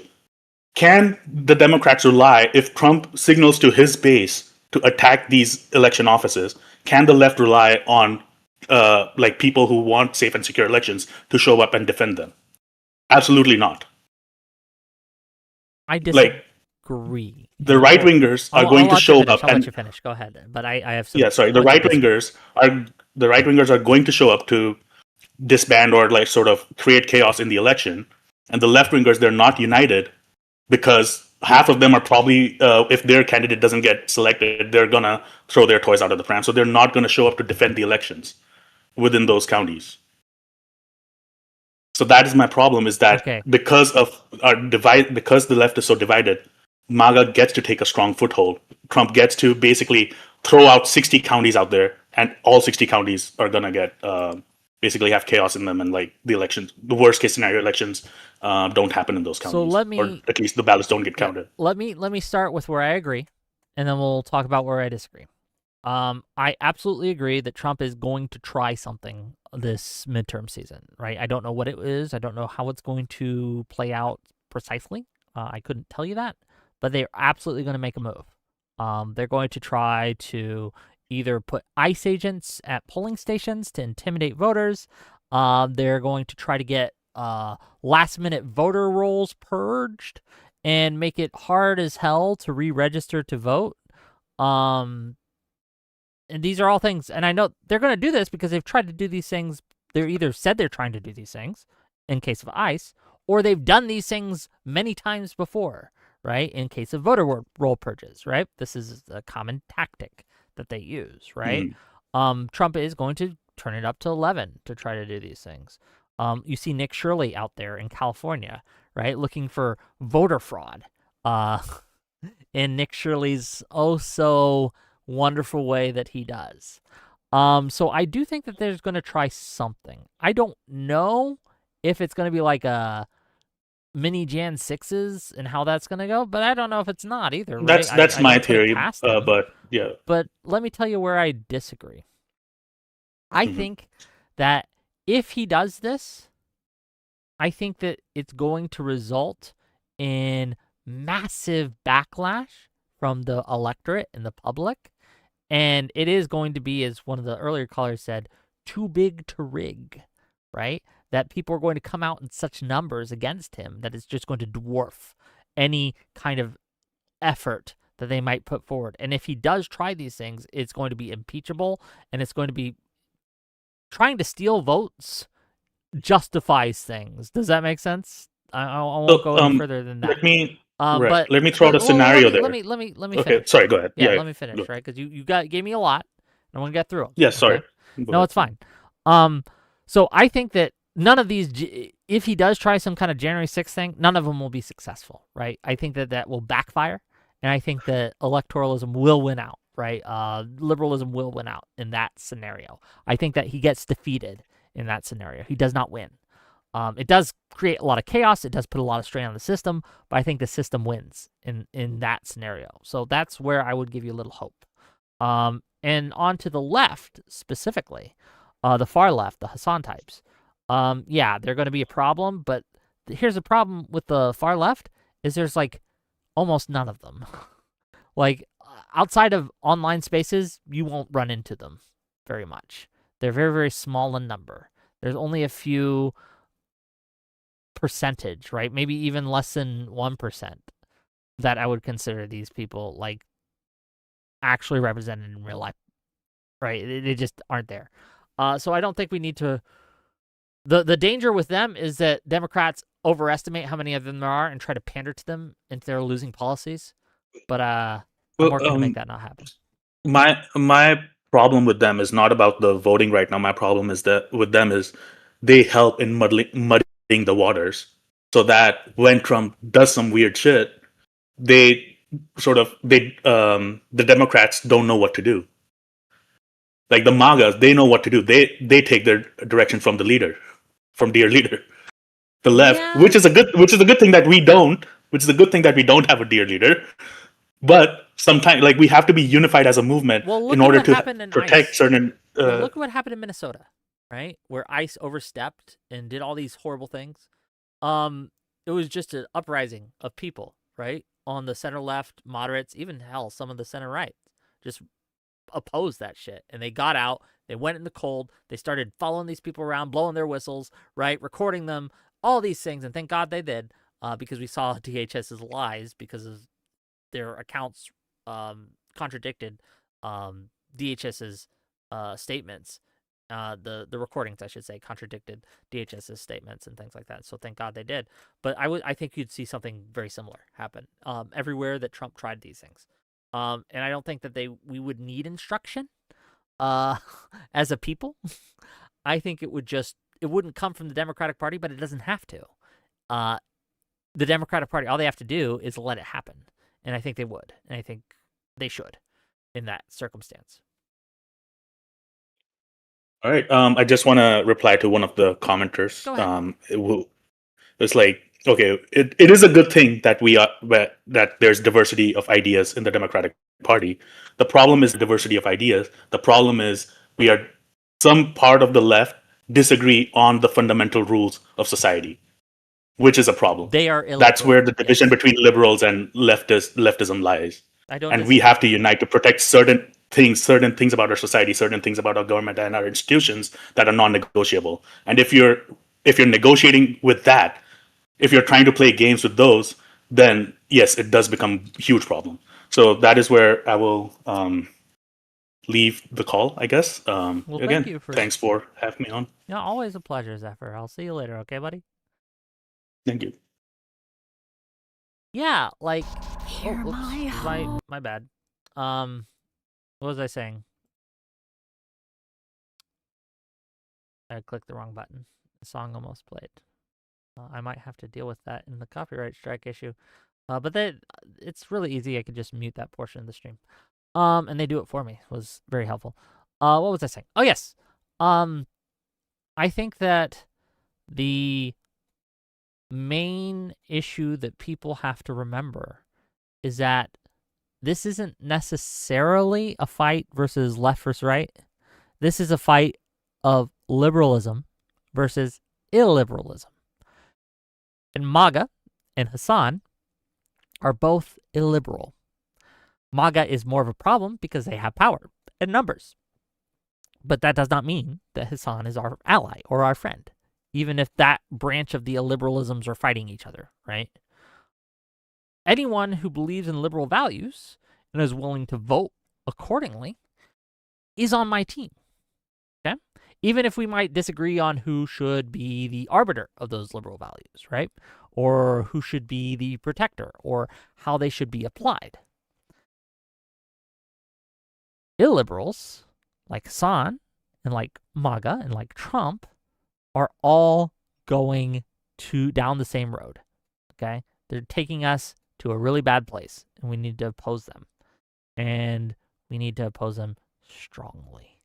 But that's my stance, and that's what I got for you guys today. Do we have any more callers before I end it for the evening? Oh, gang, I should do my thing where I pass around the hat. Okay. If you enjoy my content, if you like what I have to say, hit that like button. Hit that subscribe button. We got some great shows coming up for you guys, okay? Tomorrow we're going to have a debate at 8 p.m. Eastern on is ICE a necessary evil? We got a new guy coming in for that who's going to be facing down Hunter. It should be fun. Tune in. It'll be great. Then we have a debate on the left, the far left, on Thursday at 6 p.m. Eastern. We're going to have Doobie and Prime Kai versus Usurp the Chef and Kalinda on whether the far left is a net negative for the Democratic coalition. And then finally, on Friday at 6 p.m. Eastern, we're going to have Destiny on and other people as well. I'm still looking to book that show, right? And we're going to be talking about whether or not Trump is the greatest threat to free speech that we've seen in a generation in America specifically. So we're not talking about like Putin or things like that, right? We're leaving that off the table. We're talking about in America, in the context of American politics. Destiny seems to think so, and I agree with him.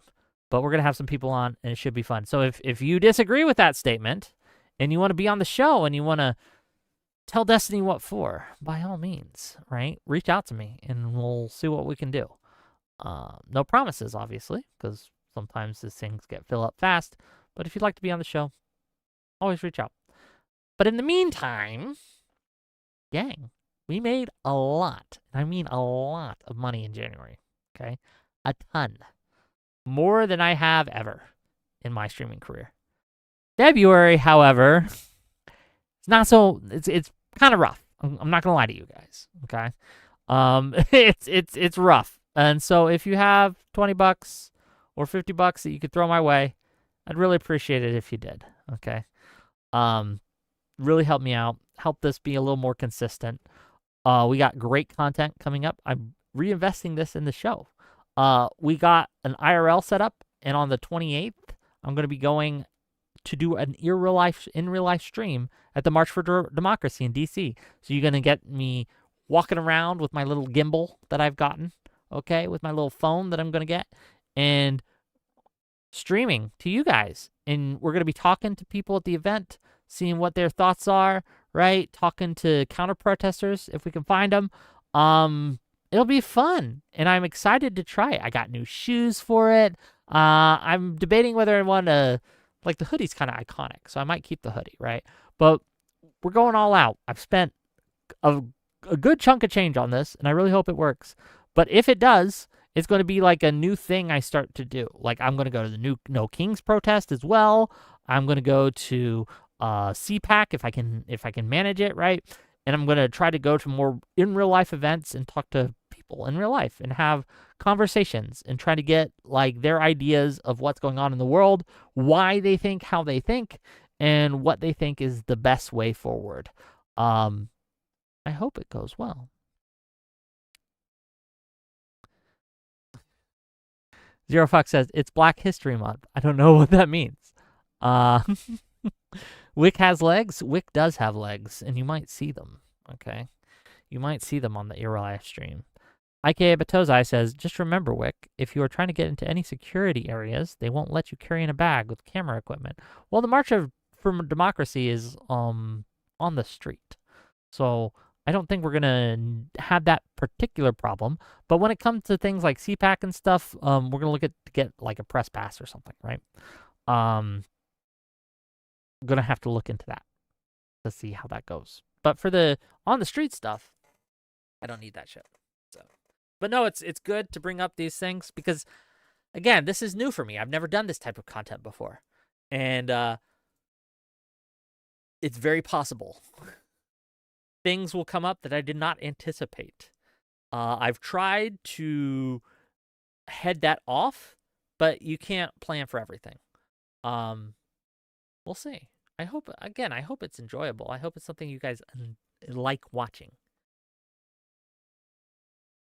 KTC says, fight for something we already have. We should march for a constitution. Tell those brats we are done. LOL. I mean, look, I'm not choosing the name of the march, man. I'm just going there. And I'm going to talk to the people that are there. And I'm going to get what they think. And have debates if I debate with them, right? Or just have a conversation if I don't. And I don't know. Maybe it's something you guys will enjoy. We'll see. If you have ideas for me, right?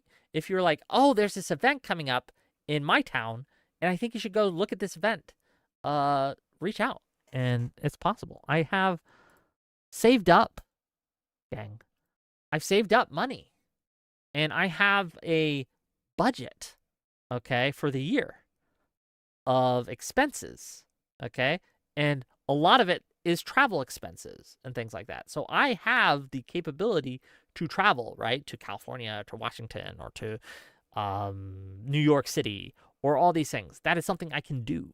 That is something that I think, thanks to last year and how much I made last year and last month, I have quite a bit of funds for this stuff. But if you want me to keep doing it, it's got to be profitable for me too, right? Because I didn't make that much, but I made a good chunk. So, yeah. Kinetic Pause says, fight some kick streamers. I'm not going to get in a fight. The chances of that are very, very rare. Okay, very, very low, I should say, of me getting into a fight. But I have a bodyguard. I really do. And he's going to come around, and if you fight me, you're going to have to fight him too. So good luck. Yes, if Andrew Wilson wants to pay me $20,000 to fight, I mean, like, I already accepted that. He just bowed out of it. So, you know. There's this guy, apparently, in my YouTube comments who wants to fight me. Because I shit in Rob Knorr's mouth or something. He doesn't like it that I was very successful against Rob Knorr in my last little interaction with him. And so he's been challenging me he's like, I'm a tough guy. You're near Philly. Let's go. Let's fight. Let's meet up, tough guy. And I keep telling him if he gives me his address, you know, we can make something happen. But until then, I don't know what to do about that. Right. But yeah, if he wants to drop his address in YouTube chat, we can make something happen. But we'll see. Yeah. Keyboard Warriors, gang. Keyboard Warriors. Inachu says, I think bathroom issues will be no problem as they always set up porta potties. Just bring water. Yeah, I'm going to have snacks and stuff too. Okay. I got a Sherpa as well as a bodyguard coming along. Should be fun. If any of you are in DC or near DC and you want to meet up, we can do that too.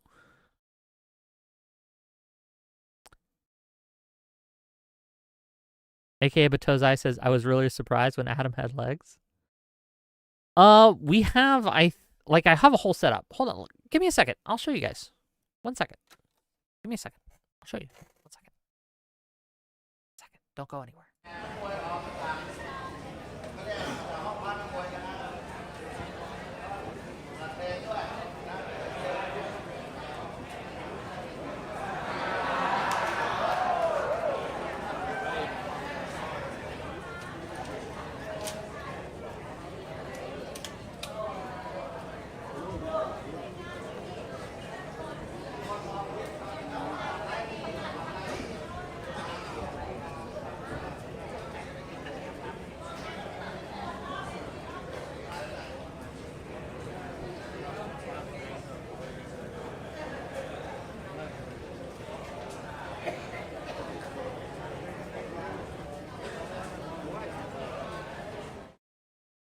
Sorry about that. Back. Well, yeah, I got a few things, okay? First thing I want to show you guys. I got a gimbal, okay? A little thing where you can set up the phone to. All right, turn this thing on somehow. Here, there should be a button.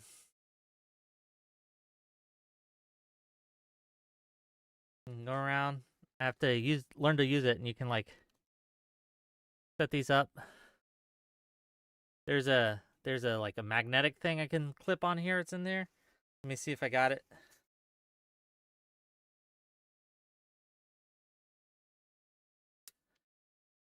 Yeah.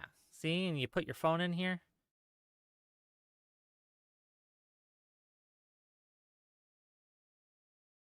There should be like a, there we go. Now it's on. Oh, now it's doing its thing. Okay. And you can just kind of like go around it. And if I want to flip it, like say we're going on here, we're talking, right? Oh, is this a light? Oh, I'm not sure. I'll have to look at it, right? But you can flip it around.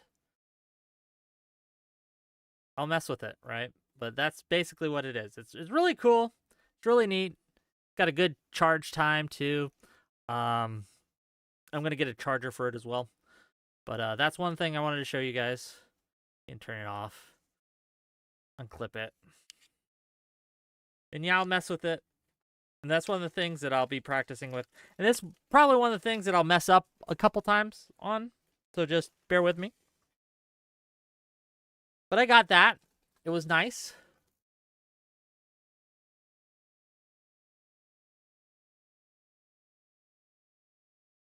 And I haven't really played with this yet. But I got a set of microphones, right?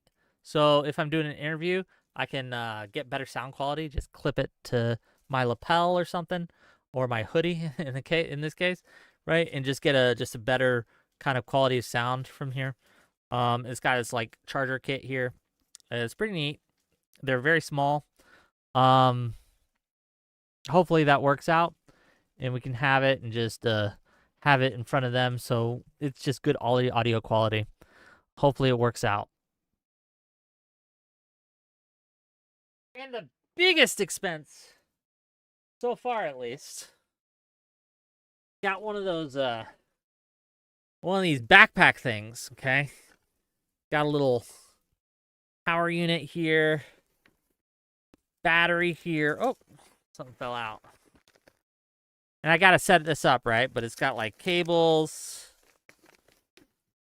got modems, okay, and paying for a service, right, to get signal even when the Wi-Fi is down, right? So it's got stable streaming. You just carry it in this thing, keep it around. This thing was a pretty penny, okay? Not gonna lie, it hurt my wallet. And that's why I need you guys to give me more money, right? But no, I wanted to invest in this. I want to do it. I want to try it out, right? But this is it's what we're going for, what we're trying. We got a couple other things that I'm gonna get that we're gonna set up. But this is what I want to do. Look, I'll be real with you guys. It was either this. This was the moderate option, okay? The extreme option that I was thinking of, that I was considering, is getting an actual studio, okay? I put together a business plan and everything for it. I sought out investors, okay? I don't know if we can justify a studio, though, with the amount of money I'm bringing in. Not yet. If this year goes as well as January did, if I can make every month what I did in January, I could absolutely do a studio. But I don't think that's going to happen. February isn't making that much money. But January was a lot. A pretty penny. Yes, a pretty penny. I know pennies don't exist anymore, right? Then they discontinue them. But yeah, we're serious about this. I got an editor guy. I got a bodyguard who's also going to be my cameraman, and I got a Sherpa that are going to come with me to DC, okay, and help me out with this. And I hope it goes well. And if it does, we got No Kings coming up. We got other events that I want to go to, and I could just go and attend political rallies and other things, and just stream it to you guys. And I think it would be good content. And I think you guys would enjoy it. I think you would have fun. I think it would be excellent. When is the DC event? The 28th on Saturday. I'm gonna drive up there on 27th, crash at some person's couch, and then the next day we're just gonna go and we're gonna stream as much of that as I can. So, yeah. You'll invest 3 MTG rares in me, Short Stack Goblin? Well, thank you for that. I appreciate you. I do. And I'm hopeful. I'm hopeful. Look, gang, I'll be real with you guys. I think I put out the best content out there. For the style I do, I think I run the best panels.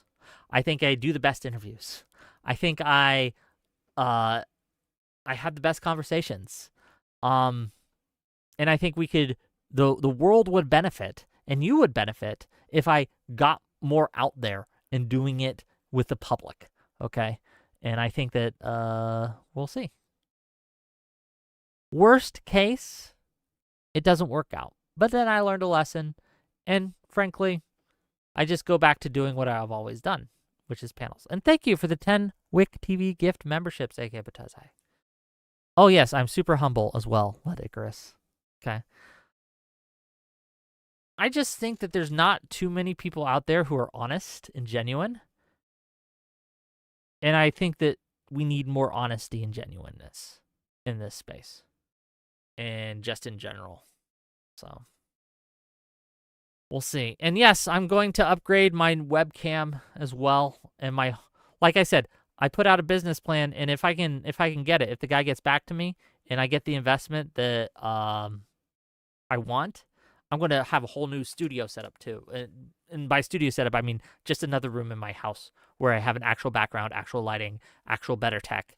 But I need to make more money to do that. So, Quantum Fantasy says, Wick, use your studio money to get me some emotes like an angry Wick. We're looking into that. We absolutely are. We have plans, gang. We are making moves, okay? We are in motion. There are great things coming up. Inachu, thank you for the 5 gifted Wick TV subscriptions on Twitch. I appreciate you, sir. I appreciate you, sir. Or ma'am, I'm not sure. I don't know you. But thank you for your money. Yeah, I just think we're on the cusp of things, gang. And we broke 10,000 YouTube subscribers last month. Or was it earlier this month? Either way, we passed that threshold. And I think that we are set to make even more money and have even better shows and have even more interesting guests on in the future. Now, hopefully, like, you never know, right, though? You never know how things are going to go. And just because last year went great, dang, I made a lot of money last year, at least for a streamer. Okay. Combined with Twitch, combined personal donos to me directly, combined with YouTube revenue. I don't like to get in my finances too much, but I made about 50,000, a little more. I didn't think I would do that when I started streaming. I didn't think I'd make a living off this, right? But I am, and that's crazy. And I want to continue to do that. I think we could turn that into more money, and I could start traveling more, right? We'll see though. Get more dev on. I'm hoping we can for Friday, perhaps. You can team up with Destiny on the show.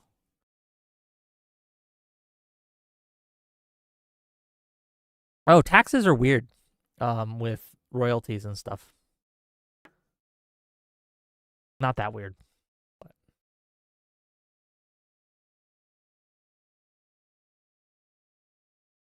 Estonia has cheap housing and it has digital creator visa, and you get to fight once Russia invades. Just move to Estonia.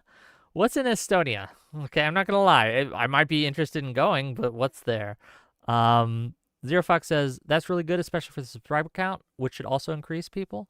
Yes, true. I got a tax person I go to. I don't know what the actual law is on all of that. I don't know if anything on no tax on tips passed, or whether or not my income counts as tips. I don't think it does, to be clear. I could be wrong.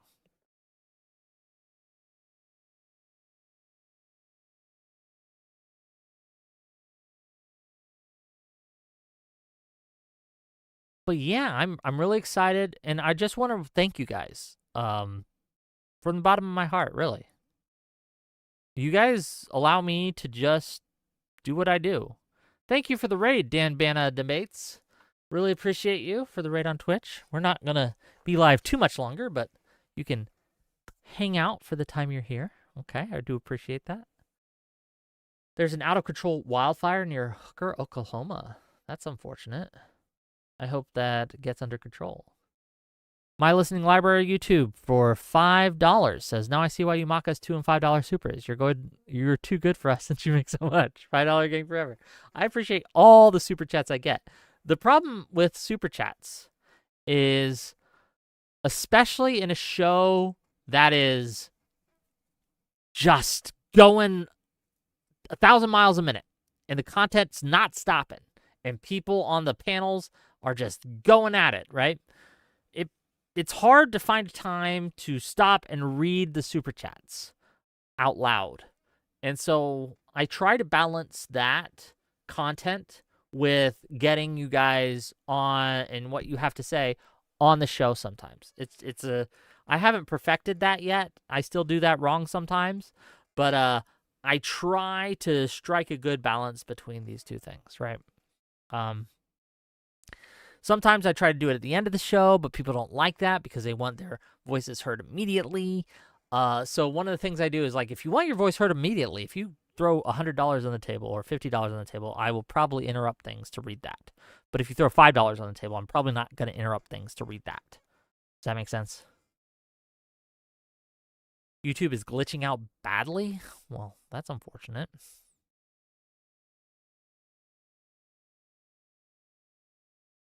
Hold on. Sorry about that. One of the other things that being able to travel more will allow me to do is I can collaborate with other streamers much more easily. So if I wanted to go to, I don't know, California and hang out with Soy Pill and do an interview with Soy Pill and something there, I absolutely can with an ARA Live setup or thing like that. I don't know. It just opens up options, gang. Just opens up options.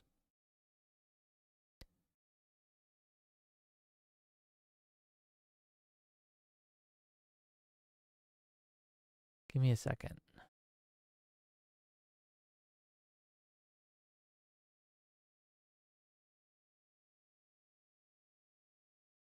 People are sending me stuff.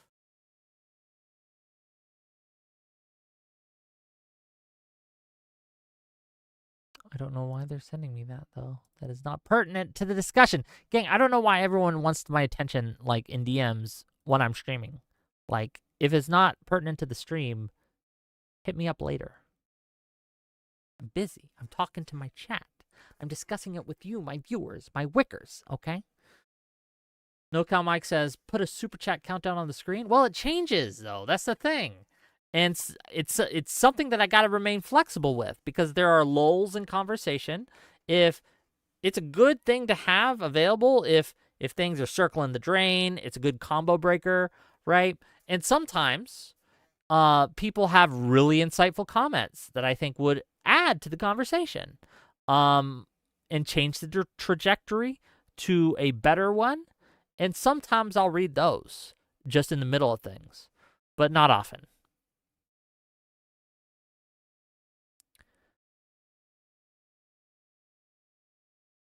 I don't know exactly where in Cali he is, Short Tech Goblin. I have no idea. Harak Attack says Wickers is too much. I'm afraid you're canceled. You can't cancel me. We'll see who cancels who. Up yours, woke moralists. Channel some of my Jordan B. Peterson. An Andrew Wilson stream. Is he going to pay me to fight him? Then sure. We'll stream that. Look, if I can get $20,000 to fight Andrew Wilson, we can stream it. I'm absolutely going to do that. Is it my first time in DC? No, I've been to DC before.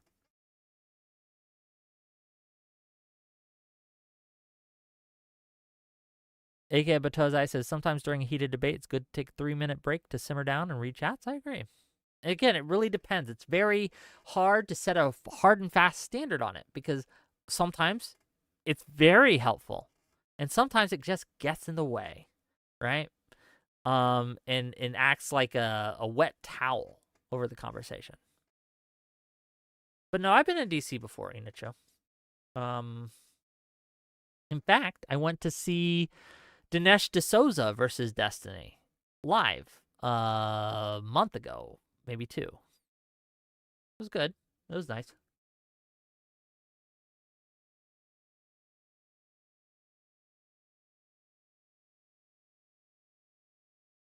No Cow Mike says, calling super chats insightful sounds like an attempt at fishing for more super chats. May the most insightful super chat win. Oh yeah, Zero Fox, look, let's be clear. It did not go well for Dinesh D'Souza on that show. It's weird. It's weird to see how people judge success in debates. I've seen Destiny lose debates before. I have. To me, specifically. Okay. A couple times. But I've also seen him do really, really well. One of the problems that we have in this sphere is people are incapable, and I'm speaking generally here, there are exceptions, don't come at me, but in general, people are incapable of seeing the side that they disagree with as losing the conversation or losing the debate. They will think their side won because they agree with that side. And I don't think you should judge debates that way. I think that is a mistake. I think that you should look at other factors in deciding who won an exchange. And in most debates, there are portions where one side will win the exchange, and then there are other portions where the other side will win the exchange.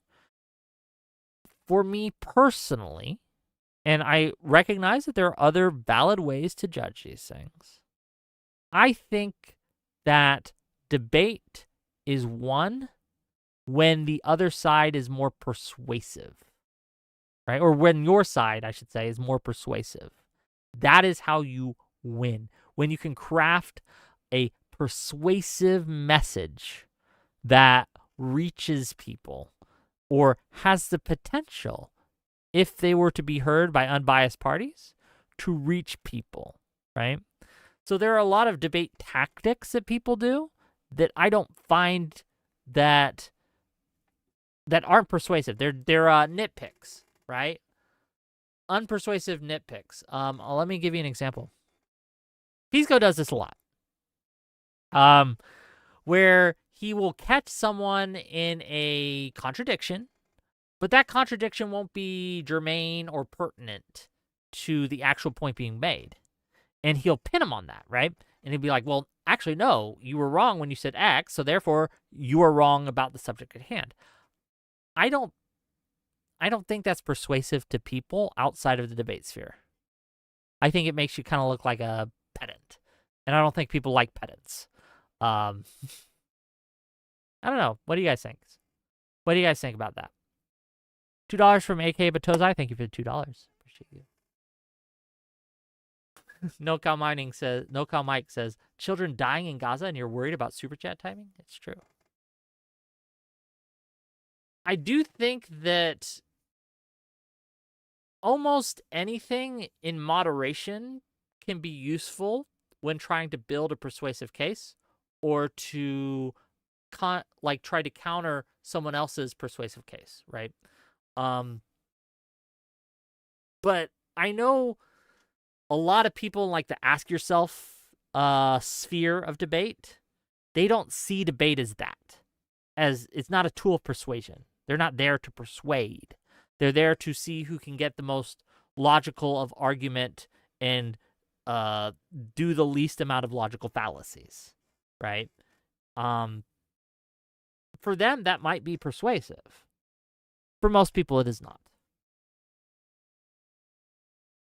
I don't know. This is just my kind of personal theory. I'm just talking to you guys because I should probably end the show, honestly. But is anyone else's homepage broken? I don't know what you're talking about there.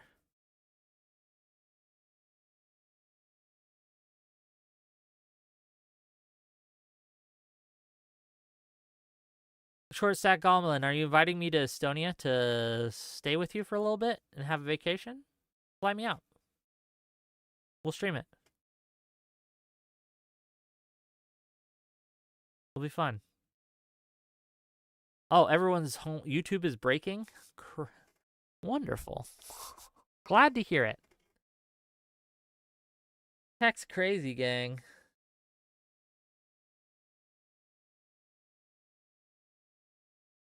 Cowabunga Andy says nobody outside of the debate sphere watches this stuff anyways. Not true. It's amazing how many people I have met who know me, right? Who know of my show, who don't watch political debates. One of the strengths of my brand is that it's seen by a lot of people who don't like political debates. My audience does contain a lot of political debate nerds. That is true. But it's also watched, like, I break containment, for lack of a better term, with many of my shows. Not all of them, but my bigger shows especially will break containment constantly. Yes, Elon Musk has seen my show. It's crazy. I would bet money JD Vance has too.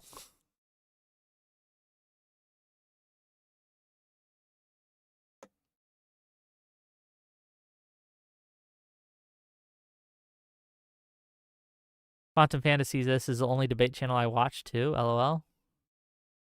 AKA Batozai says, Wick, it's because you post on Twitter? Yeah, that might be it, right? It might be because I'm also in the Twitter sphere, right? Though I'm very minor on Twitter.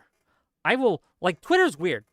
Twitter, there will be a period of a week where everything I post goes viral. Like, every one of my tweets gets over 1,000 likes, 10,000 views. I make like $100 from Twitter, right? And then I'll go the rest of the month with no motion, okay? I get no views. I get no money. I get very little engagement. And then I don't know what it is, but like another week will come where I just blow up. And it's the weirdest thing. And I don't know why it happens. And I can't predict it either. Like, I've made some banger tweets that I thought, this one's fire. This one's going to the moon. 50,000 likes. Let's go. And then it gets like 50 likes. And I'm like, well, shit.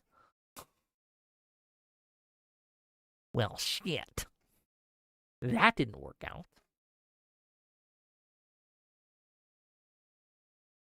And then I'll post some off the cuff, don't put any thought into it, something I do at like 3 a.m. when I'm scrolling before I go to sleep, and I'll wake up to 20,000 likes on some nothing burger that I wrote, where it's full of misspellings. Like, I had a tweet where I misspelled like 3 words in the tweet because I was doing it on my phone at 3 a.m. and I didn't fucking care. And that went viral. And now I think everyone thinks I'm retarded because I misspelled so many words. Insane. Zero Fox says, sometimes I think I'm washed up on Twitter and then all of a sudden the next week things get likes again. Yeah, I don't know what it is. I haven't figured out the algorithm over there to get consistent. Well, that happens to a lesser extent on YouTube as well. But it's more like it's more of a month. Like I said, January we broke records on my channel for viewership, for money, for engagement, just everything. There was I think my average viewership for the month of January, and this is average, it was like 200 or 150, right? Which is way more than I usually have. My average viewership for February is going to be like 50, which is fine on YouTube specifically, right? Which is good, it's fine, right? But it's just they'll have these ebbs and flows there too, and I don't know what it is.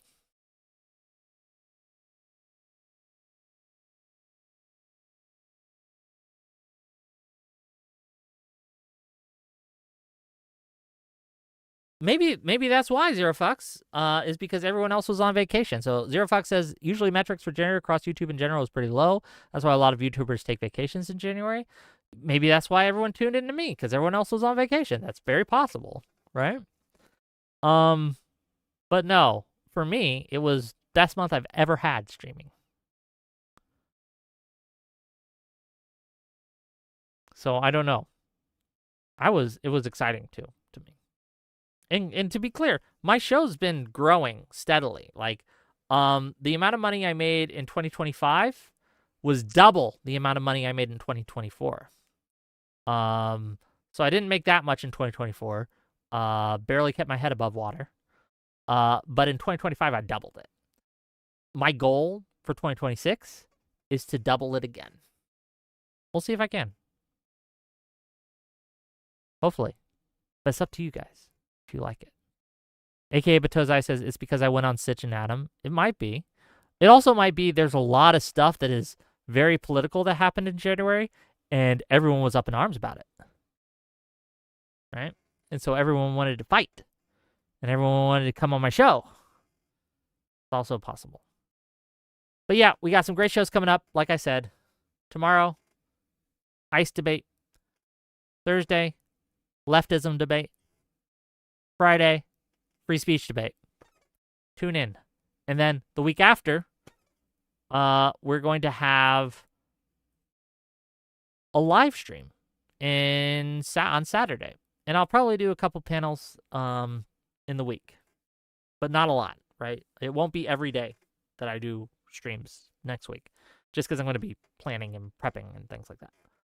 But we'll get a couple shows for you at least, okay, before the live stream. And gang, tune into that live stream. That has to do well for me, right? I really want that to do well. And so tune in for that. Okay, with that, I love you all. I'm going to talk to you guys later. And I'll see you guys on the flip side tomorrow at 8 p.m. Eastern. Bye-bye, everyone. Bye.